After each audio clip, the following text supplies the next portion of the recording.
Thank you very much, honorable ministers, excellencies, distinguished delegates, ladies and gentlemen. I declare, after this clapping, open the 6th session of United Nations Environment Assembly and call to order its first plenary meeting. I wish to extend a warm welcome to all the delegates to this meeting, especially those who have traveled all the way to Nairobi for the Assembly, and I look forward to a successful and productive session. Pursuant to Decision 5/4 adopted in the resumed 5th session of the Assembly on 2nd of March 2022, the 6th session of the Assembly is being held at the headquarters of UNEP in Nairobi from 26th of February to March 1st, 2024. And I'd like to inform that in accordance with Rule 67 of the Rules of Procedures of the Assembly, the formal plenary meeting will be webcast through UN Web TV in all UN official languages. All former plenary meetings of the session, as well as the various dialogues, will be held in person. And I would like now to give my opening statement.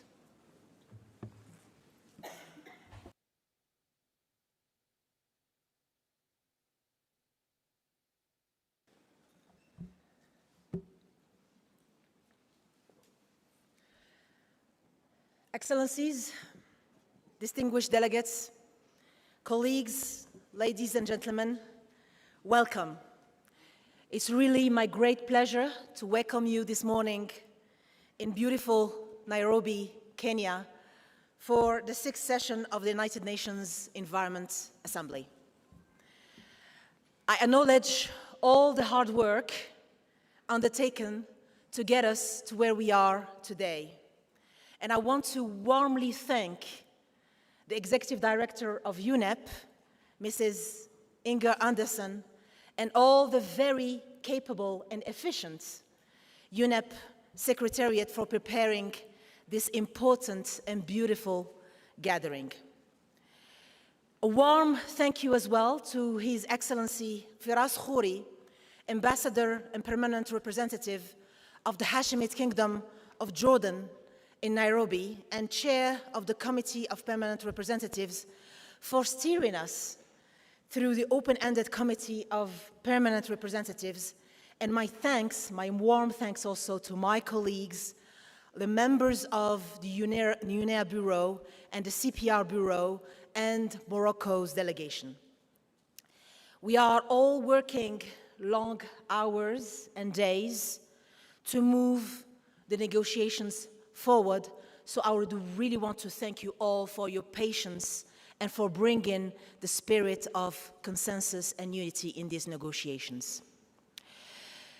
Ladies and gentlemen, you know, UNEA was established in 2012. It is the world's highest level decision-making body of the environment. Its doors are open to all, to everyone. We had 5 successful sessions that have gaveled over 90 resolutions that have spurred action on critical important issues, from biodiversity, health, to financing for development, plastic pollution, water resources management, sustainable consumption and production, protecting the environment in areas affected by armed conflicts, disasters, among many others. And I would like, ladies and gentlemen and dear colleagues, to sustain and strengthen that it's not the quantity of resolutions that is important, it's the quality and the impact of those resolutions that is more important. And once again, today, in 2024, the international community is looking to us to deliver. This is our moment to advance the global environmental agenda. This is our moment to build on the pledges that were made in the 5 previous sessions and in the different environmental processes that occur between the sessions of the Environment Assembly. In 2024, ladies and gentlemen, dear colleagues, we are living in a time of turmoil. And I know several of us in this room, and there are people who you know that are deeply affected by this turmoil. Why in 2024 we are living what we call 3 inflection points. In this same room, back in 2022, we had a start of a major conflict. Today, we have at least two major conflicts and geopolitical tensions that are affecting us with major international implications. That's inflection point number 1. In 2024, ladies and gentlemen, 50% of the world population is electing its leaders, giving ways at times to populist trends that distract governments from exactly what we are doing here. Third inflection point in 2024, we need to restore trust. Restore trust in multilateralism, restore trust in humanity, and restore trust in humanism. So our response here in UNEA-6 must demonstrate that multilateral diplomacy can deliver. And today, at this UNEA, we must accelerate multilateral action to strengthen the environmental foundation of sustainable development. Time and again, history reminded us that in times of turmoil, conflicts, humanity has dug deep and changed course. There cannot be no better example of this than the United Nations, founded on the ashes of the Second World War. At that time, the global community made a commitment that the world must be, there must be a global body dedicated to working towards peace, security, economic and social development. An organization that would uphold human rights, dignity for all, and equal rights for men, women, and of nations large and small. Over the last decade, UNEA has lived up to the spirit of the UN Charter, bringing together 193 member states, international, intergovernmental organizations, the broader UN systems, civil society groups, youth, women groups, the scientific community, the private sector to shape global environmental policy and decision-making.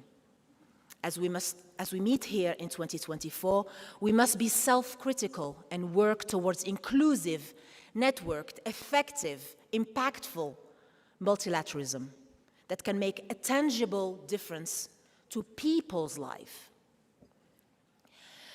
We must also, as you know, dear colleagues, ladies and gentlemen, dear friends, include voices beyond government, the voices of our young generation, the voices of indigenous people, the voices of local communities, the voices of those of the informal sector, by focusing on issues of gender, human rights, and leaving no one behind. We need to give a meaning to this statement.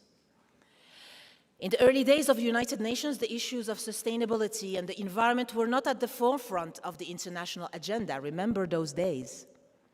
Today, these issues are front and center of our work every day, and I want it to be at the center of our work this week. Why?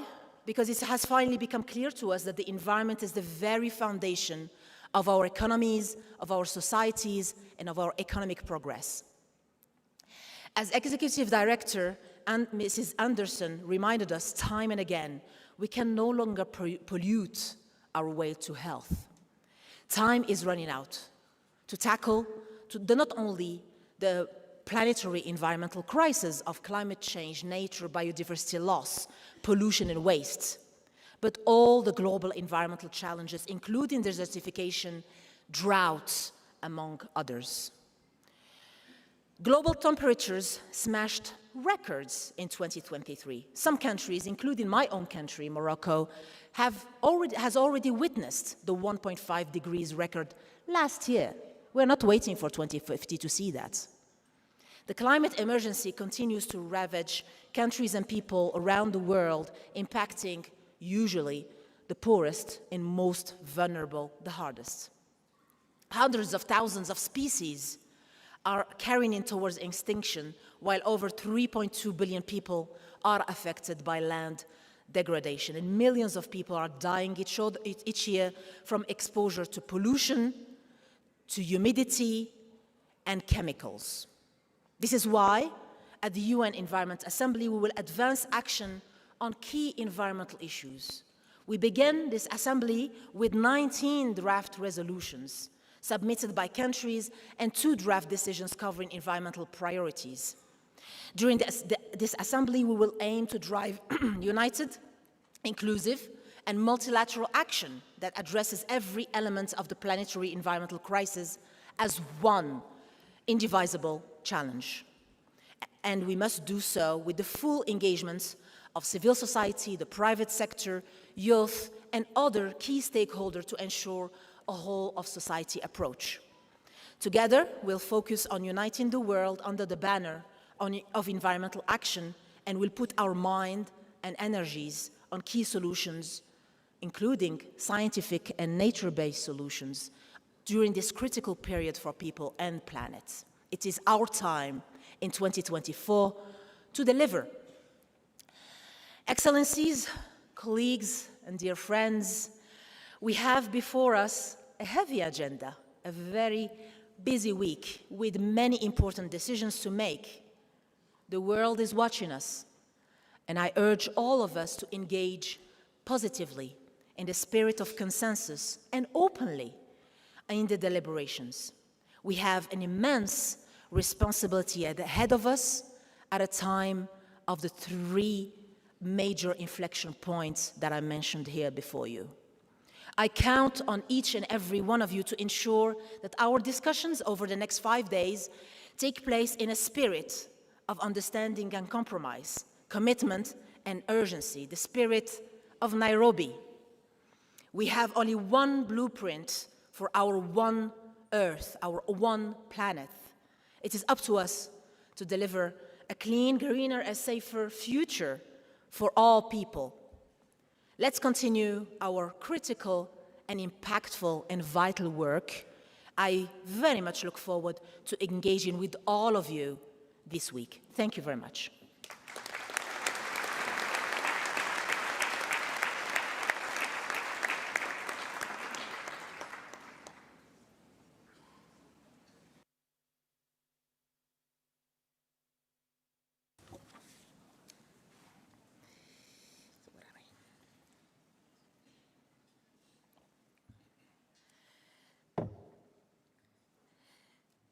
Ladies and gentlemen, dear colleagues, before proceeding to hear additional opening statements from the dignitaries gathered here, I'd like to invite the Assembly to first consider item 2 of the provisional agenda, entitled Adoption of the Agenda and Organization of Work. I'd like to draw the attention of delegates to the provisional agenda contained in UNEA-6/1 with the annotations provided in UNEP EA6/1/Add1. The provisional agenda includes items proposed by the Environment Assembly in its decision 5/4. The provisional agenda also includes a supplementary item entitled Cooperation with Multilateral Environmental Agreements, requested for inclusion in accordance with Rule 11 of the Rules of Procedure of the Assembly and following the recommendation of the Bureau of the Assembly. May I take it that the Assembly wishes to adopt the provisional agenda as contained in UNEA/EA6/1. I see no objection. It is so adopted. I'd like to take this opportunity to sincerely thank the Bureau of the Environment Assembly and the Bureau of the Committee of Permanent Representatives who have contributed to the successful preparation for the present session, and I wish to acknowledge in particular the able leadership of His Excellency Mr. Firas Khouri, Chair of the CPRs and Ambassador of the Kingdom of Jordan to UNEP. And I wish to invite you to turn your attention to the organization of work as presented in a noted agenda contained in document UNEP/EA-6/1/add1 and as outlined in the scenario note. In accordance with Rule 63 of the Rules of Procedure of the Environment Assembly, I would like to propose that the Assembly establishes a committee of the whole, open for participation of state members of the United Nations, members of specialized agencies, and the Regional Economic Integration Organization to assist the Assembly in the consideration of various agenda items and to finalize pending draft resolutions and decisions for adoption by the Assembly at its closing plenary meeting on Friday, March 1st. May I therefore take it that this is the wish of the Assembly to establish a committee of the whole? I see none. It is so decided. At this stage, I'd like to invite the Assembly to consider electing the Chair and the Rapporteur of the Committee of the Whole. For the position of the Chair, the Bureau of the Assembly, with the support of the Bureau of the CPRs, has nominated His Excellency Norbert Kurila, Vice President of UNEA and Advisor to the President of the Slovak Republic. May I take it, it is the wish of the Assembly to elect by acclamation His Excellency Norbert Kurila of Slovakia as the Chair of the Committee of the Whole. I see no objection.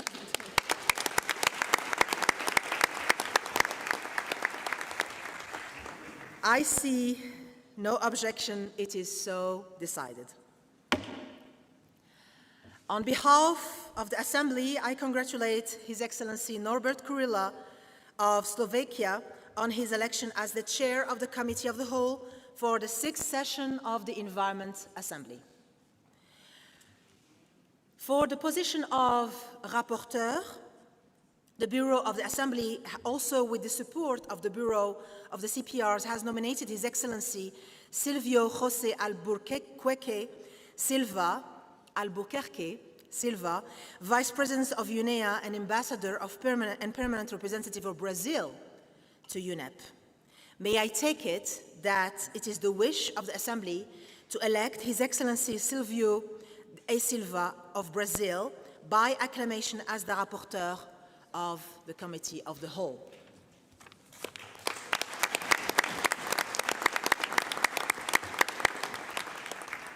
I see definitely no objections. It is so decided. On behalf of the Assembly, I congratulate His Excellency Silvio Albuquerque of A. Silva of Brazil on his election as the Rapporteur of the Committee of the Whole for the 6th session of the Environment Assembly. Thank you. I count on all of us to extend our full cooperation and support to the Chair and Rapporteur of the Committee of the Whole so that they can effectively discharge their important functions, especially during this week. And I wish to inform all delegates that the Committee of the Whole will start meeting here in Conference Room 2 immediately following the adjournment of this plenary meeting. I also wish to inform you that upon the finalization of its work, the Chair and the Rapporteur, the Chair of the Committee of the Whole, will report to the Assembly at its closing plenary meeting to be held on Friday, March 1st. Now allow me to turn the attention of the Assembly to the allocation of items on its agenda in accordance with Rule 13 of the Rules of Procedure. I propose that the Assembly allocates the consideration of Agenda Item 5, International Environmental Policy and Government Issues, and Item 11, Provisional Agenda, Dates and Venue, of the 7th session of the Environment Assembly to the Committee of the Whole. These agenda items include under their purview pending proposals that may require dedicated attention. By allocating these items to the Committee of the Whole, we hope to finalize the discussion of these proposals in a rapid and expeditious manner for the Assembly's consideration. May I take it that the Assembly wishes to allocate agenda item 5 and 11 to the Committee of the Whole? I see no objection. It is so decided. In accordance with Rule 61 of the Rule of Procedure of the Assembly, the Committee of the Whole may also set up contact groups as appropriate. The Committee of the Whole will consist of an opening plenary held immediately following the adjournment of this meeting in this same room, a second plenary meeting held in this room on Tuesday evening, and a closing plenary meeting also held in this room on Wednesday afternoon. In addition, the Committee of the Whole will hold contact groups starting this afternoon at 3 p.m. until Wednesday morning. Given that the high-level segment of the Assembly begins on Thursday, February 29th, I'd like to emphasize that the Committee of the Whole will need to conclude its work by Wednesday and report on its work to the Assembly on its closing plenary on Friday, March 1st. I'd like now to turn to the organization of the meetings to be held on Wednesday, February 28th, related to the very important item, cooperation with MEAs, multilateral environmental agreements. As outlined in the scenario note, may I take it that the Assembly agrees to hold 2 high-level dialogues on the theme strengthening the science policy interface for effective implementation of environmental commitments from 10 a.m. to 1 p.m. and on the theme strengthening cooperation between UNEA, UNEP and MEAs to enhance effective implementation at national level, including through means of implementation from 3 p.m. to 6 p.m. I see no objections. It is so decided. I'd like to turn to the organization of the high-level segment. As outlined in the scenario note, may I also take it that the Assembly agrees to hold a leadership dialogue on the theme superhighway or still in slow motion, are science, data and digitalization really speeding our transition to a sustainable future, ? On Thursday, February 28 from 3 p.m. to 4:30 p.m. Followed by a multi-stakeholder dialogue on the topic partnering for the environment, inclusive multilateralism fit for purpose from 4:30 p.m. to 6 p.m. and 2 leadership dialogues on Friday, March 1st on the theme Show me the money, can the global financial system really tackle climate change, nature loss and pollution, ? From 10 a.m. to 11:30 and on the theme Alive and Kicking, environment is a beacon of hope, but is it delivering fast enough? ? From 11:30 a.m. to 1 p.m. I see no objection. It is so decided. Thank you very much. I'd like now to propose that the Assembly decides on the following time limits for statements. Statements delivered on behalf of a group of states should be limited to 5 minutes.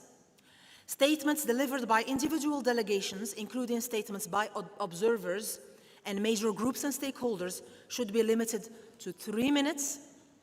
The time limit for statements in explanation of position before action or after action on a proposal should be limited to 3 minutes.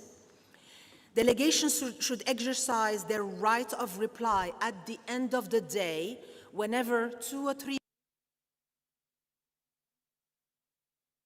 I'm the one exceeding my time limits, apparently. Delegations should exercise their right of reply at the end of the day,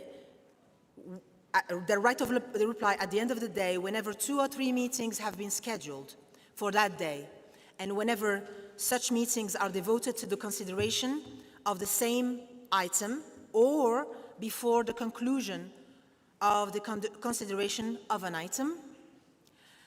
The number of interventions in the exercise of the right of reply for any delegation at a given meeting should be limited to 2 per item. And last but not least, the first intervention in the exercise of the right of reply for any delegation on any item should be limited to 3 minutes, and the second intervention to 2 minutes. Are there any objections? I see no objection. It is so decided. Under the current agenda item on the organization of work, I'd like to invite the Assembly to take note of the following intergovernmental organizations that have been accredited to the Environment Assembly pursuant to Rule 69 of its Rules of Procedure.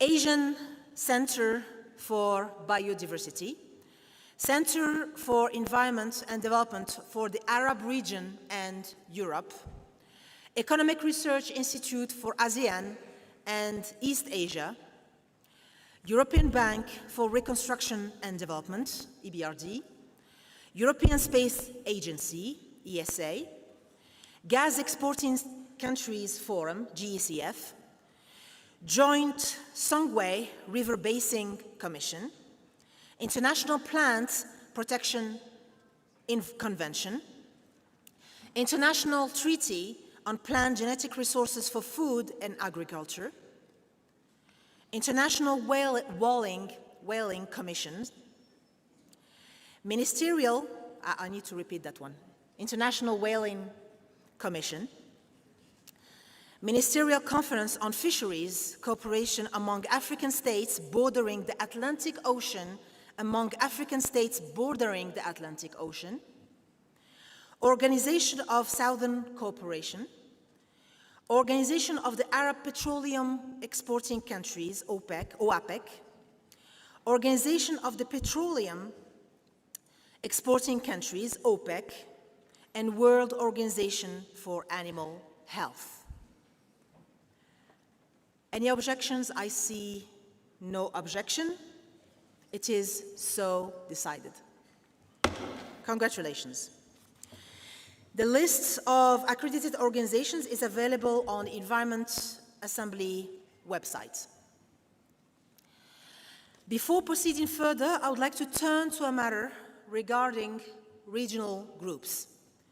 And I would like to propose, in accordance with Rule 33 of the Rules of Procedure of the Environment Assembly, on the powers of the President that grants to me the authority as the President to direct the discussion and ensure the observance of the rules, it is my intention to treat all regional groups on an equal basis, and as such, all chairs of the regional groups will enjoy equal rights and privileges of participation in order to present their positions of their respective groups without prejudice to the rights and privileges of political groups. There is no objection. It is so decided.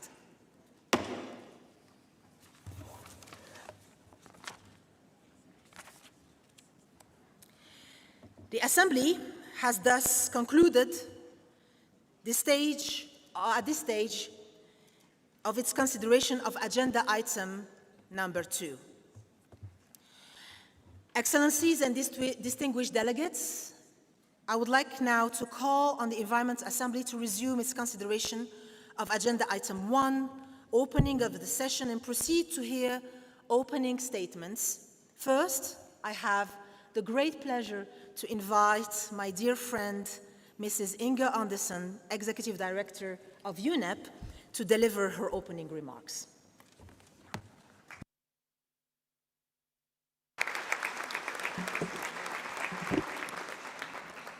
Your Excellency, Leila Ben Ali, it is such a pleasure to serve under your presidency. Of course, Excellency and our dear host, Soipan Tuya, Cabinet Secretary here in Kenya, my dear sister Zainab, my dear colleague Elizabeth, Ambassador Firas Khouri, this assembled August assembly here, ministers, delegates, partners, friends, welcome. Welcome to Nairobi, welcome to UNEP, welcome to UNEA, the 6th Assembly. This assembly taking place here in Nairobi, the environmental capital of the world, as we like to say. My thanks go, as ever, to the government of Kenya that for decades have been committed to hosting UNEP and committed to international environmental governance. And my thanks certainly go to you, Minister Ben Ali, for your extremely competent and excellent leadership during the past 2 years. This assembly knows only too well that we are living through an intensifying triple planetary crisis. The crisis of climate change, the crisis of biodiversity and land loss, and the crisis of pollution and waste. These multiple crises are casting its shadow over every person on this planet, regardless of nationality, color, faith, or gender. This forum, which we like to think is the world's most influential decision-making body on the environment, has consistently shown its unity, and that unity that we need to overcome these crises that are facing us. And this year, this assembly is more powerful and more united than ever. I ask for that because I often say, and we heard ministers say that, the world is watching. And we will need that unity to safeguard planet Earth as we know it.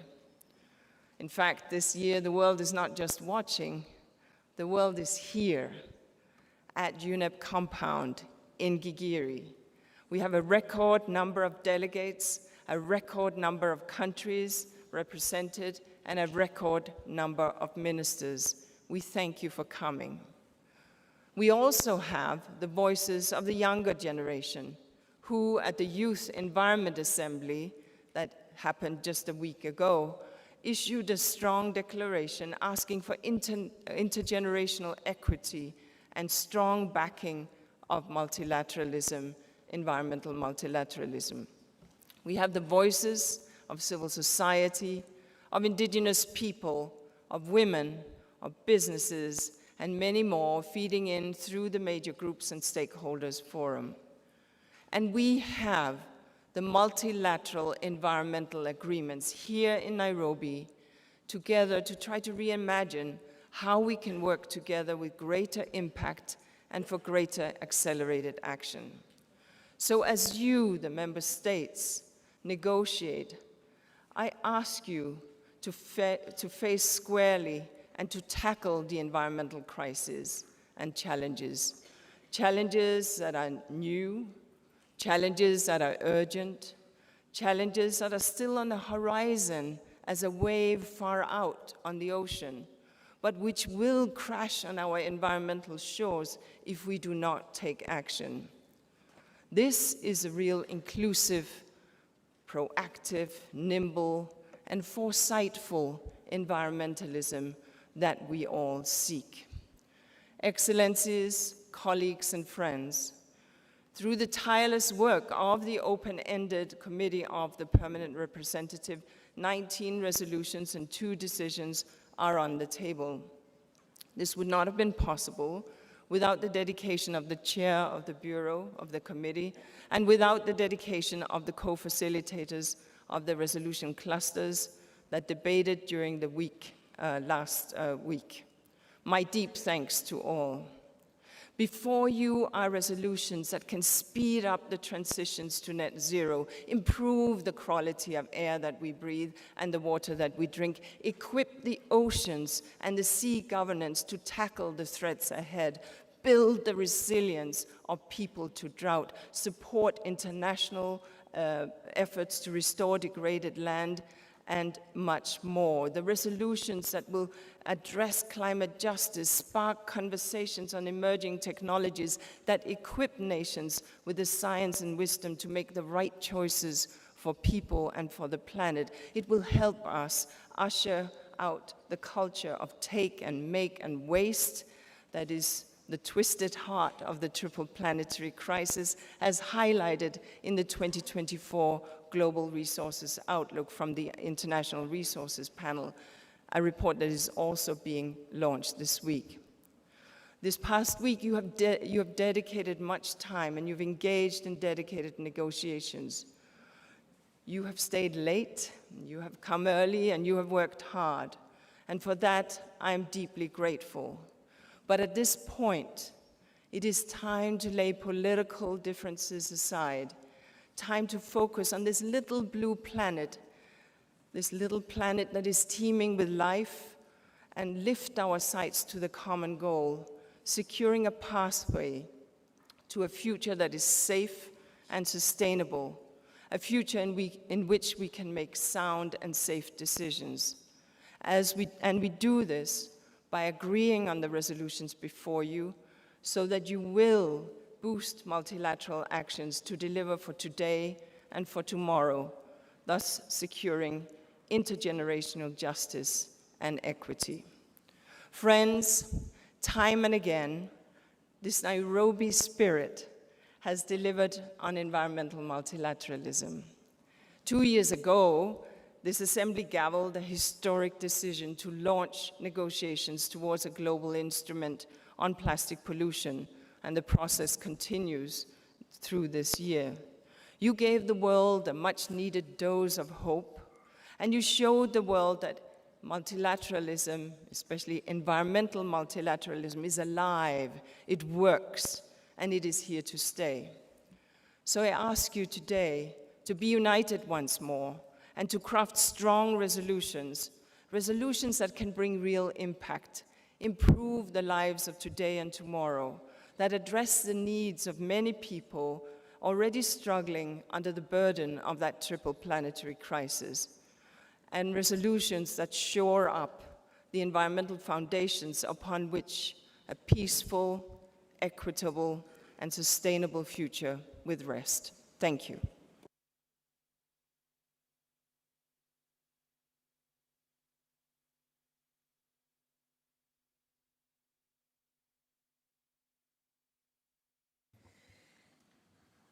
Thank you very much, my dear friend, Mrs. Inga Anderson, for your statement. And also, this is another opportunity to thank your dedicated efforts made by the UNEP Secretariat under the leadership of Mrs. ED, but also of Mrs.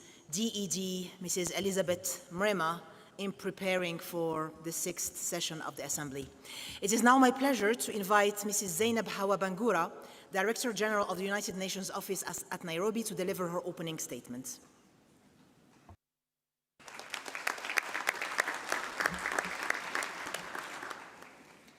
Your Excellency Dr. Laila Ben Ali, President of the United Nations Environment Assembly and Minister of Energy, Transition and Sustainable Development of Morocco.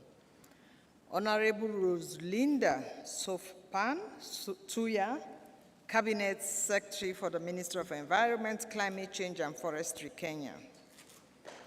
My colleague, sister and friend, Inga Anderson, Executive Director of the United Nations Environment Program. Excellencies, ambassadors, high commissioners, United Nations colleagues, friends, ladies and gentlemen, a very good morning to you all. On behalf of the United Nations family in Kenya, I am honored to welcome you this morning to the United Nations office at Nairobi, Union, the only UN headquarters in Africa and the Global South, and the global headquarters of the United Nations Environment Program, and to this 6th session of the United Nations Environmental Assembly. The 6th session of UNEA is one of the most important forums for environmental multilateralism. As the world's highest level decision-making body for environmental matters, with a universal membership of all 193 member states, UNEA sets the global environmental agenda. It provides a policy guidance defining policy responses to global environmental challenges, and is a forum for policy review, dialogue, and experiential exchanges, based on which partnerships are forged for achieving environmental goals. This year, I am informed the Assembly is placing a significant focus on increasing targeted, coordinated action amongst many multilateral environmental agreements and instruments. We all know that despite deep geopolitical divisions, countries around the world continue to collaborate on the planet's most pressing environmental problems. As we look to 2024 and beyond, the international community must turn its attention to delivering on many goals and targets agreed. In tackling the triple planetary crisis of climate change, nature and biodiversity loss, and of pollution and waste, there is only one way to deliver: action, action, and action.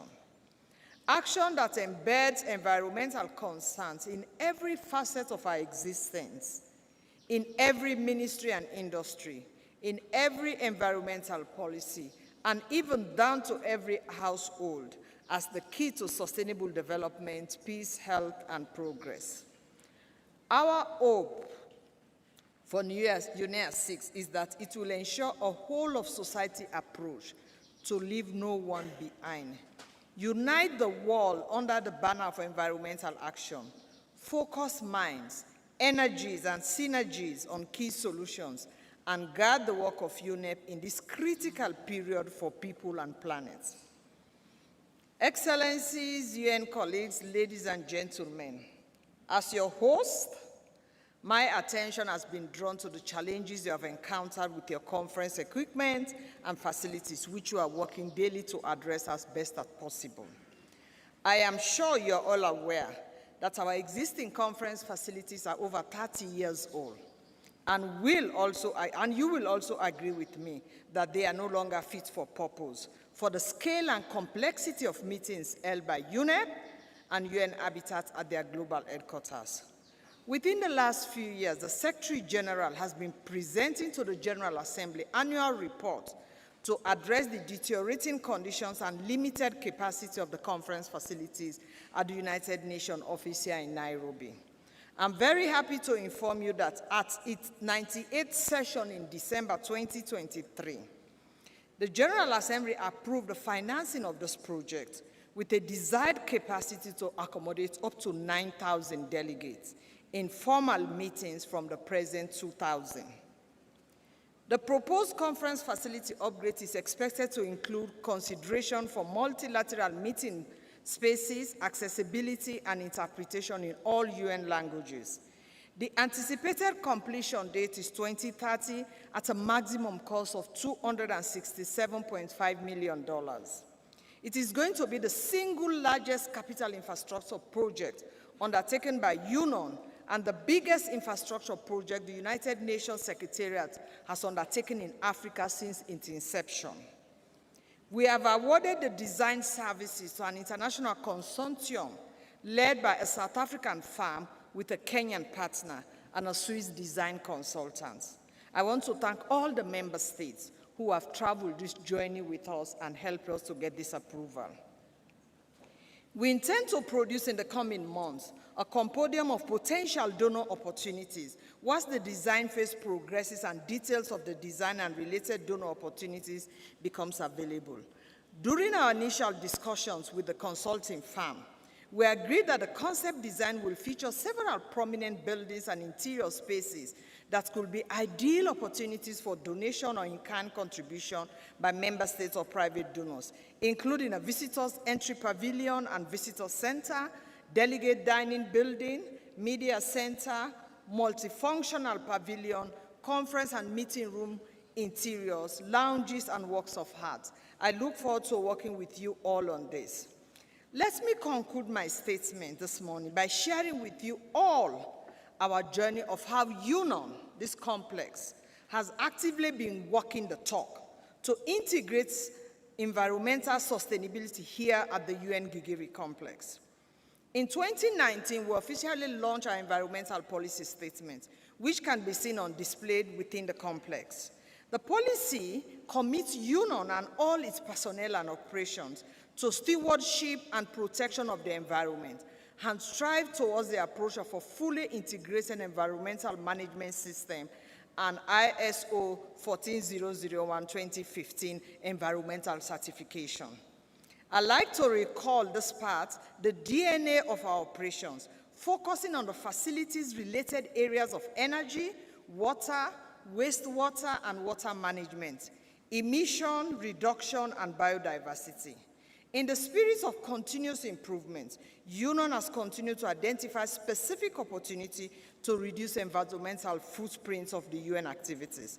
Our first special milestone was in 2022, when we completed our first potential net zero building equipped with solar panels sized to generate at a minimum the equivalent of the total energy consumed by the building throughout the year. This was followed in 2023 with the start of construction works on our $22 million new office facilities capital project, which includes, among others, a declared design intent to be net zero energy. Other milestones so far include introduction of a new construction waste management plan to support an established office waste separation and management program, which routinely recycled over 90% of office waste generated, and the more recent launch of an electric vehicle fleet service to reduce greenhouse emission and to provide a more sustainable means for shorter distance urban travel within the Nairobi environs to all UN entities at the UN Gigiri complex. The Secretary General in May last year launched our complex-wide reforestation strategy, in which we plan to restore the original dry upland forest environment in our UN Gigiri complex. We have already planted over 2,000 out of the planned 3,000 plus indigenous biodiversity supporting tree species, which can be seen as you walk around the complex. In 2024, our environmental sustainability efforts will be focused on retrofitting the existing unit building with new solar panels to support what aims to be a zero-net energy unit headquarters building. We have made a commitment to arrive at net zero for our complex by 2030, with a stronger commitment for our conference facility project to be net zero.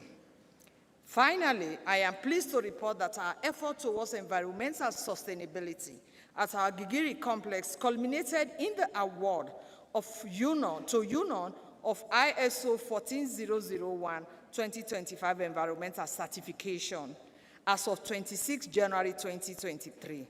We are the first and only UN headquarters office that has so far achieved this certification. I'd like to invite you all to view the exhibition on the upper concourse to take a walk within what we like to call our indoor-outdoor work environment, and to learn more about environmental sustainability efforts here at the UN Gigiri complex.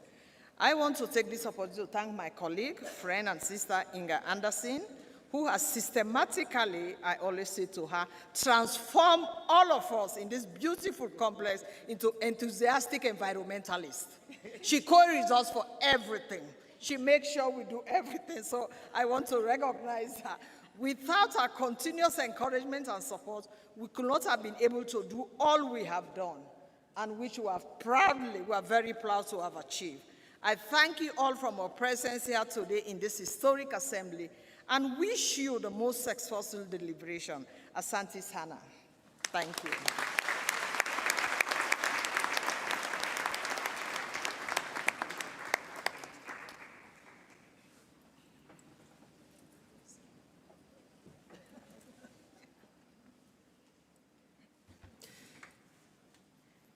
Thank you very much, Mrs. Zainab Bangura. Well, first for hosting us, and I can assure you, and according to Mrs. Edie, we will break your record of 9,000 delegates very, very soon in UNEA.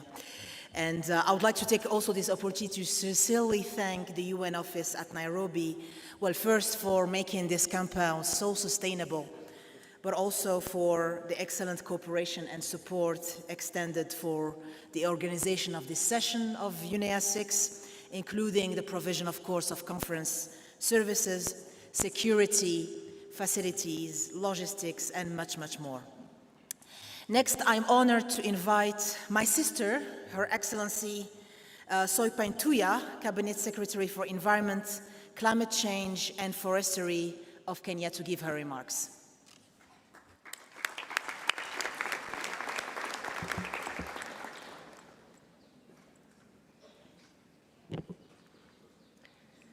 Thank you very much. Her Excellency, Dr. Leila Ben Ali, Minister for Energy Transition and Sustainable Development of the Kingdom of Morocco, and President of UNEA-6, Your Excellency, the Executive Director of UNEP, my sister, Ms. Inga Anderson, Director General of the UN Office at Nairobi, Ms. Zainab Hawa Bangura, Deputy Executive Director for UNEP, Ms. Elizabeth Mrema, Your Excellency Firas Kuri, Ambassador of the Hashemite Kingdom of Jordan to Kenya and Permanent Representative to UNEP and Chair of the UNEP Committee of Permanent Representatives, colleague honorable ministers present here, I know we have a record number, distinguished delegates, good morning. I am very honored and privileged to have the opportunity to welcome you to Nairobi, the global environment capital, and most importantly, here at the headquarters of the United Nations Environment Program. If my president, His Excellency Dr. William Ruto, was the one making this address, he would have added, "Welcome home," since history documents that Kenya is indeed the cradle of humankind. So you are all at home. And in Swahili we say, Karibu nyumbani. His Excellency the President of the Republic of Kenya will, however, make his national and welcome statement on the 29th February, and we all look forward to that session. Excellencies and distinguished guests, it has been 10 years since UNEA was launched in 2014, and we can look back with pride at the achievements and milestones of this assembly, which has contributed to addressing the planetary crisis of climate change, nature and biodiversity loss, and pollution, as well as waste management. We, for instance, have seen positive global progress on several fronts in the past few years, including the adoption of the Kunming-Montreal Global Biodiversity Framework, the Global Framework on Chemicals, Pollution and Waste, and the UNEA 5.2 resolution to end plastic pollution and forge an international legally binding agreement by end of this year. These achievements have been realized not because it was easy to do so, but because we collectively realized that the planet is at peril, and so is humanity. The flip side of this progress has also been a rather worrying trend. Scientific assessments continue to provide us with stark evidence that we must do more to address the environmental crisis. Whether it is the Global Assessment Report of the Intergovernmental Science Policy Platform on Biodiversity and Ecosystem Services, warning us that nature is declining globally at rates unprecedented in human history, with grave impacts and consequences on people around the world, or the IPCC Special Report on the impacts of global warming of 1.5 degrees above pre-industrial levels, presenting evidence that global warming is likely to reach 1.5 degrees between 2030 and 2052. And my sister, Dr. Ben Ali, has just told us this morning that indeed we could already be living the reality of this if it continues to increase at the current rate. The message is the same, consistent and clear. We are not doing too well as the global community. We must change course, and we must do so very soon. Excellencies and distinguished guests, with only 6 years remaining towards the Sustainable Development Goals, UNEA-6 comes at a time when the world is also called upon to accelerate the implementation of the UN 2030 agenda if we are to stay course on sustainable development.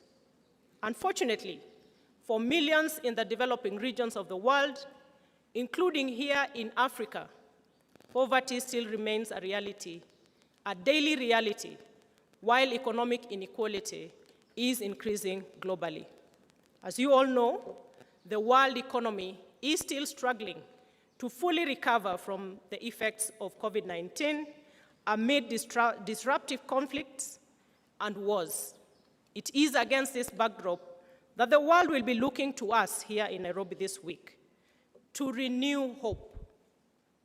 And hope we must provide as we consider the 17 draft resolutions guided by the overall theme of UNEA-6, effective, inclusive, and sustainable multilateral actions to tackle climate change, biodiversity loss, and pollution.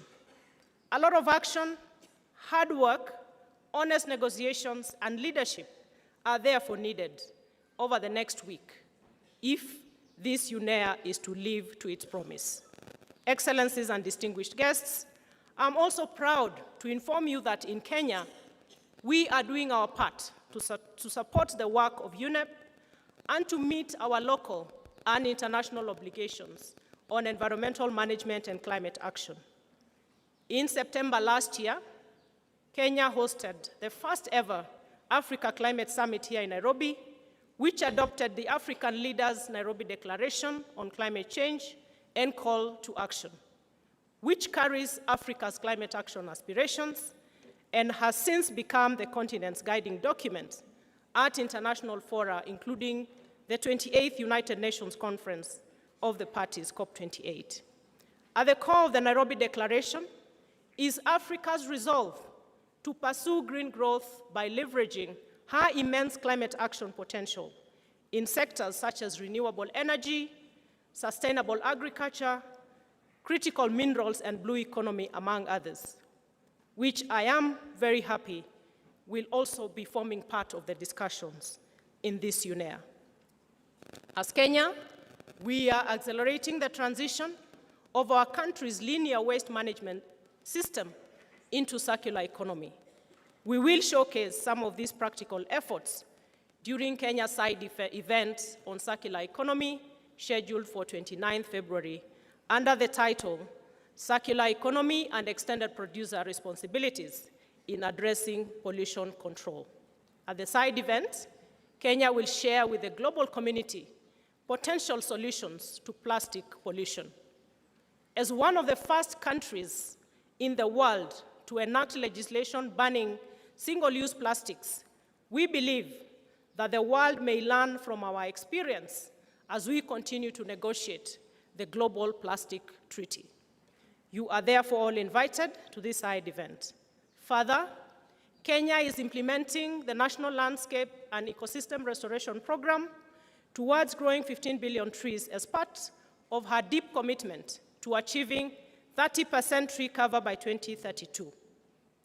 30% of our 15 billion trees will be mostly fruit and fodder species to contribute to our country's food and nutritional security and household income. As a tradition, Kenya grows trees on occasions such as this. This is why we will grow 2,700 trees this week on behalf of all of the UNEA-6 delegates. We had anticipated that the delegates would be able to grow the trees with us, but due to the tight program and broad agenda, kindly allow us to have these trees grown on your collective behalf, ladies and gentlemen. Are we allowed to do that?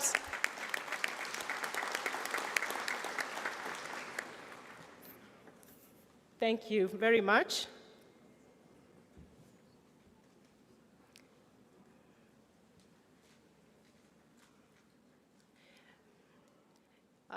I take this as an agreement that we do the trees on your behalf. The above are some examples of the environmental initiatives that we are spearheading as a country. We have more to showcase, and I wish to extend an invitation to you all to visit the Kenya House that has been set up courtesy of UNEP support and which will be open throughout UNEA-6. Excellencies, distinguished guests, UNEA-6 will, without a doubt, be an intense week of many related activities, including the MEA's Day, high-level dialogues, and the leadership dialogues, several bilateral meetings and side events. As you go through these intense engagements this week, I also wish to remind you that 2024 will mark a milestone in global governance within the United Nations system as the world plans for the Summit of the Future in September. At this UNEA-6, we have the singular opportunity to inject optimism and restore faith in a strengthened global environmental governance system underpinned by science-based multilateral diplomacy. I therefore look forward to a strong ministerial declaration out of this UNEA-6. In conclusion, I welcome all of you delegates to a reception on the 29th, where as host, we will display Kenya's celebrated hospitality. Beyond UNEA, we also have Magical Kenya, a variety of places of renowned rich tourism and cultural heritage, including the world-famous Nairobi National Park, which is just a few kilometers from here. And I quickly add that it's not, you could find lions roaming around the city, so they are not pets. So be careful as you enjoy the magical Kenya.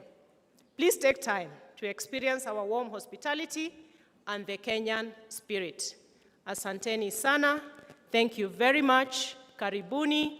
Welcome all.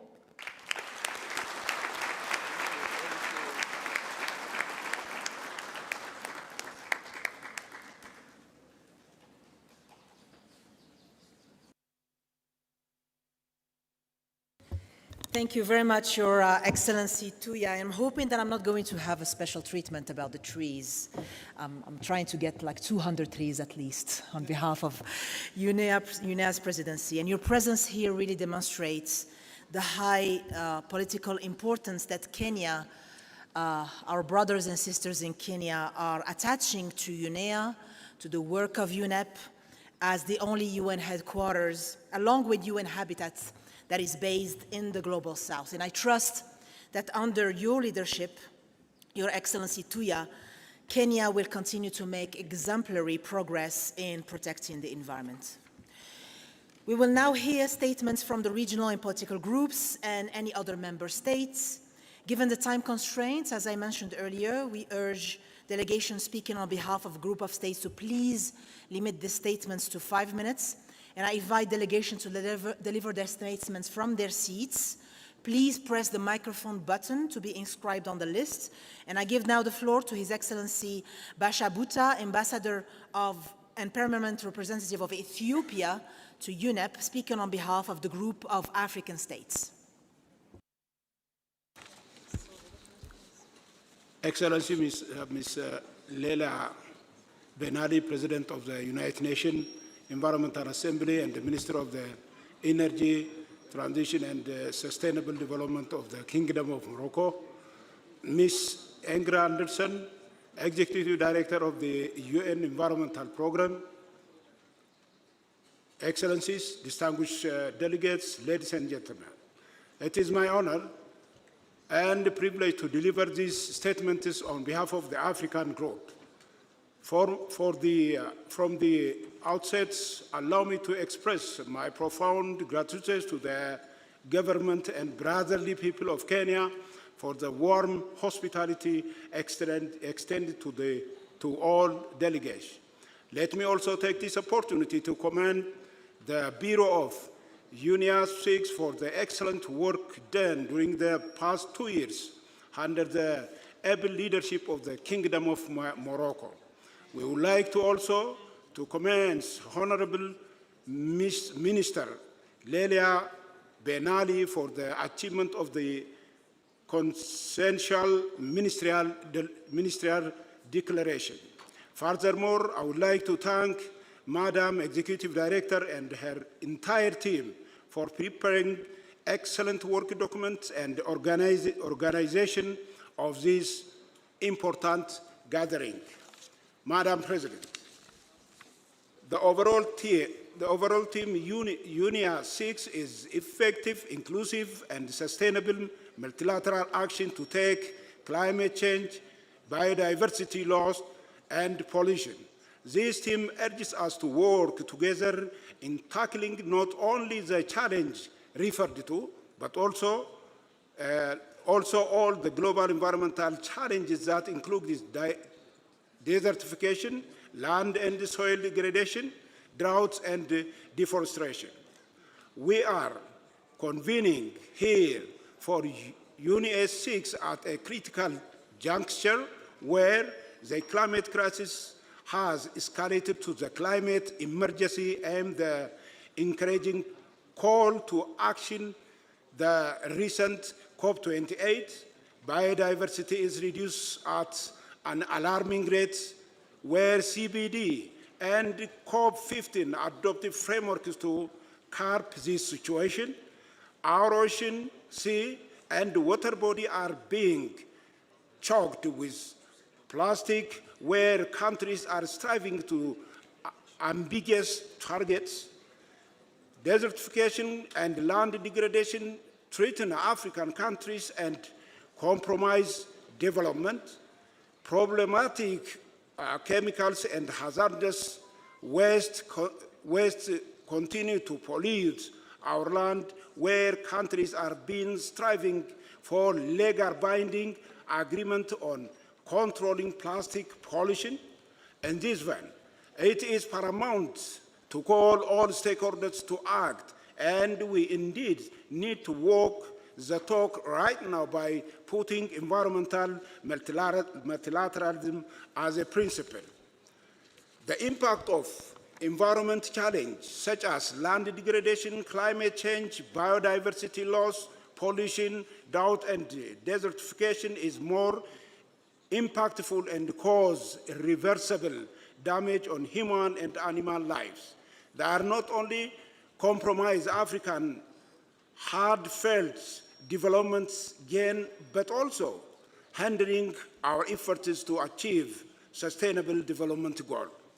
We believe that it is the right time to ensure the fulfillment of the global financial pledge so as to providing adequate means of implementation that enable African countries to meet their commitment under various multilateral environmental agreements. Madam President, the 19th African Ministerial Conference on Environment held in August 2023 under the Ethiopian presidency adopted the Addis Ababa Declaration and several other decisions. Allow me to recall that the African minister in charge of the environmental called for true multilateralism for the implementation of different multilateral environmental agreements and the operationalization of the global environment commitment.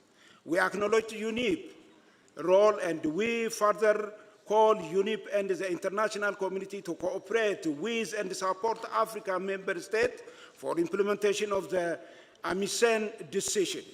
Madam President, we are in a time to urgent situation where we need collective response and the commitment to address global environmental challenge through the principle of environmental multilateralism with the United Nations Environmental Programme at its center. It is our belief that only the collective responsibility and dedication can address global environmental challenges, taking into consideration our common but differentiated responsibility as well as respect capabilities.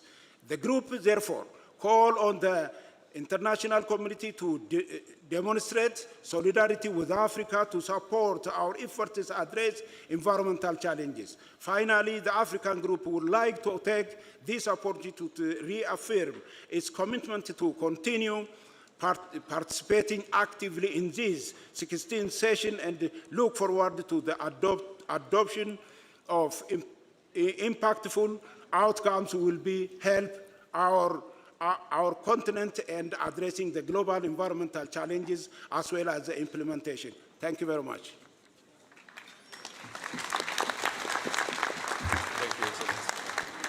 Thank you for the representative of Ethiopia for this statement on behalf of the group of African states. I now give the floor to His Excellency Hassem Shabat, Ambassador and Permanent Observer of the State of Palestine, speaking on behalf of the group of Asia-Pacific states. Thank you, Madam President. Your Excellency, Madam Laila Ben Ali, Minister of Energy Transition and Sustainable Development of the Kingdom of Morocco and President of the 6th Session of the United Nations Environment Assembly. Madam Inger Anderson, Executive Director of UNEP, Honorable CS, Representative of the Government of Kenya, Excellencies, distinguished delegates, ladies and gentlemen. The group would like to congratulate you, Madam President, and through the Honorable CS, the Government of the Republic of Kenya and the Secretariat, through Madam Inger Anderson, for the successful organization of the Assembly, and we look forward to the positive outcome of this UNEA. The APG is composed of countries with vastly different contexts, including but not limited to small island developing states, least developed countries, archipelagic states, developing economies, and industrialized countries. It's a region strongly affected by the various ramifications of climate change, biodiversity loss and pollution, among other environmental challenges, as it surges forward to bring development to its population. Regrettably, our region also continues to face conflicts and disasters. Recent unfortunate events have undoubtedly hampered the advancement of environmental initiatives at national, sub-regional, and regional levels, consequently impeding global efforts towards realizing the 2030 Agenda for Sustainable Development. With its diversity, complexity, and challenges, the APG fully understands the urgency and need for effective, inclusive, and sustainable multilateral actions on the environment if sustainable development and a healthy planet are to be achieved, and it has worked with determination in this regard. It is also cognizant of how one environmental challenge can contribute to the other and the need for more integrated and synergistic multilateral actions to address them. The member states of the groups have taken numerous steps and actions towards the achievement of the development agenda, including the 2030 Agenda on Sustainable Development, UNFCCC, and the Paris Agreement, the Addis Ababa Action Agenda, the Sendai Framework for Disaster Risk Reduction, obligations under the MEAs and the resolutions and decisions of the UNEAs. We have worked actively in the preparations to contribute to meaningful outcomes of this UNEA. We thank the Government of Sri Lanka for its organization of the 5th Forum of Ministers and Environment Authorities of Asia-Pacific in Colombo in 2023. We also welcome the convening of the International Conference on Combating Sand and Dust Storms in Tehran in September 2023. And we thank the Sultanate of Oman for hosting in 2023 the 34th session of CAMRI, alongside the 2nd session of the Arab Forum for Environment and the regional consultations for West Asia major groups and stakeholders. These forums, in collaboration with UNEP's regional offices of the Asia and Pacific and West Asia, contributed to a better understanding of the region's needs and expectations, leading to UNEA-6. Additionally, we extend our gratitude to the Kingdom of Saudi Arabia, which will graciously host this year the 35th session of CAMRI, the 3rd session of the Arab Forum for Environment, and notably the 51st World Environment Day celebration and COP16 of the United Nations Convention to Combat Desertification this December in Riyadh.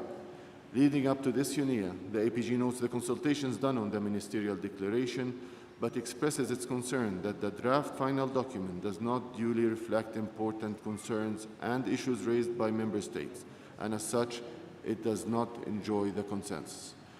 Having spent the past week in negotiations, the APG hopes that the resolutions proposed by its members would be favorably considered and endorsed.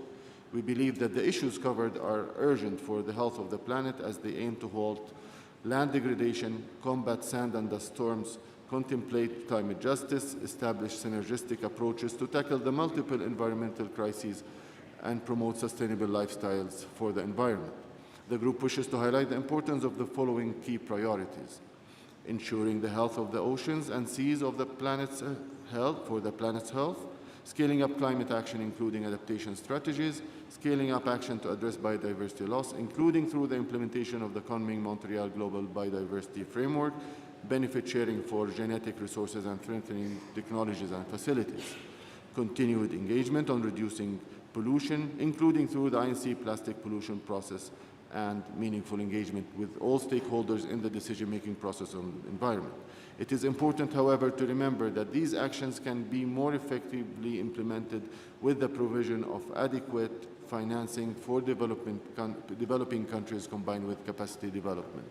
The APG believes that a multitude of opportunities remain to scale up effective, inclusive, and sustainable multilateral actions to tackle climate change, biodiversity loss, and pollution. We stand ready to contribute positively and actively in this UNEA. Thank you, Madam President.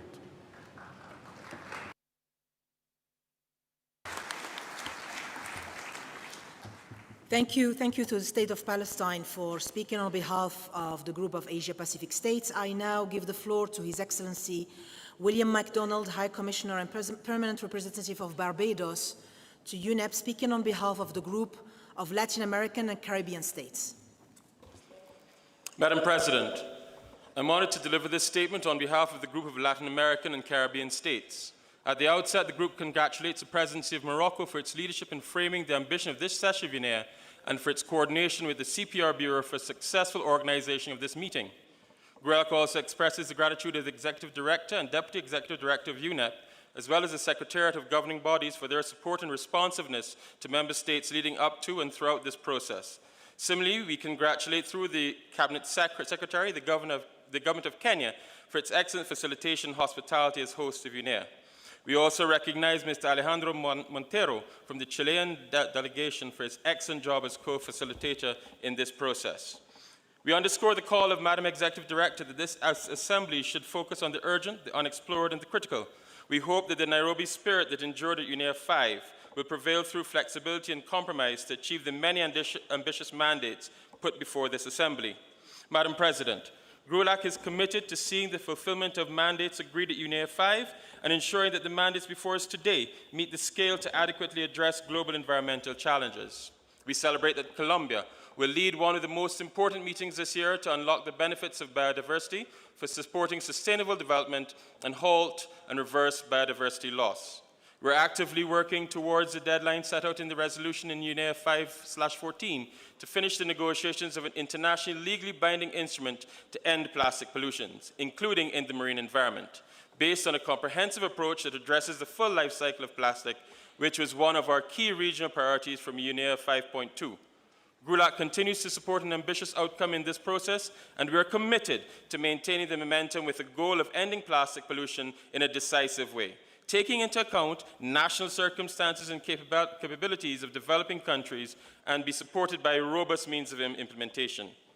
GRULAC also highlights the importance for all humanity for having healthy oceans and marine environment and coastal ecosystem, and recognizes the vulnerability of these ecosystems to environmental impacts. In this regard, GRULAC advocates for the adoption of concrete actions to protect, conserve, and sustainably use our oceans and its biodiversity and ecosystems.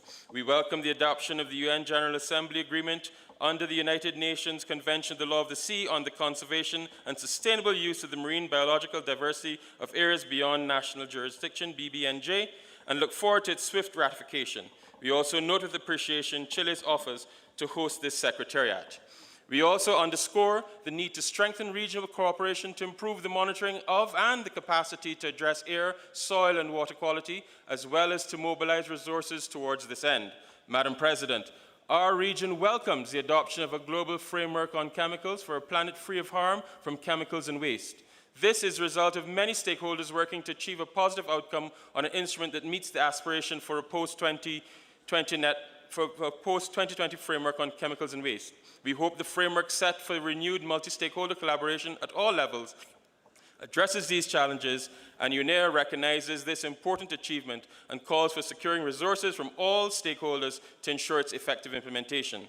We also observe with concern the adoption of commercial measures to protect the environment, including unilateral ones, which constitutes a means of arbitrary or unjustifiable discrimination or a disguised restriction on international trade that does not take into account the challenges of developing countries and the impact of these measures on the income of small producers and traditional communities. All of the above emphasize the need for developed countries to provide developing countries with adequate, predictable, timely, and additional means of implementation to development aid, including financial resources from all sources, national and international, public, private, and alternative, capacity development, technology transfer, technical and scientific cooperation include the exchange of best practices and techniques. The group recalls that member states bear common but differentiated responsibilities as enshrined in Principle 7 of the Rio Declaration, and adds that within our respective capabilities, we are all expected to do our utmost to achieve full implementation of the 2030 Agenda. Madam President, our region has a historic commitment to the environment. Since 1982, the Forum of Ministers of the Environment of Latin America and the Caribbean has been operating as the oldest and most relevant space of cooperation for environmental authorities in our region. In that sense, we reaffirm the role of regional forums for environmental ministers in tackling environmental challenges, including biodiversity loss, climate change, pollution, land degradation, water scarcity. We once again commit to successful outcome of UNEA-6 and assure you that the member states gather in this hall of our cooperation and constructive support. Thank you.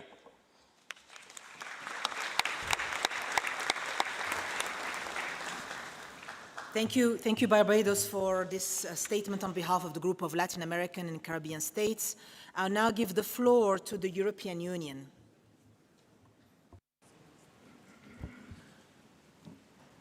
Madam President of the Assembly, Madam Executive Director of UNEP, distinguished delegates, it is my privilege to speak on behalf of the European Union and its 27 member states. Georgia, Montenegro, Serbia, and Ukraine align themselves with this statement.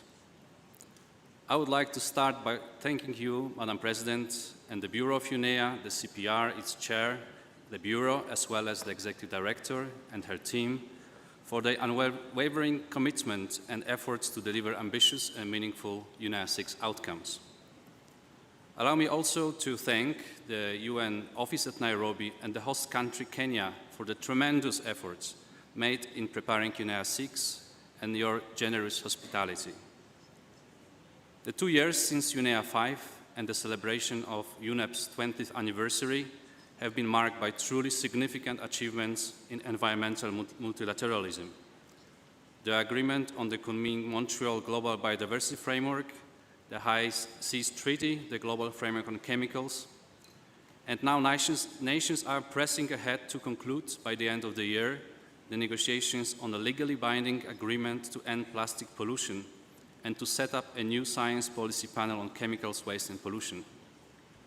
Both will be breakthroughs. Both are urgently needed.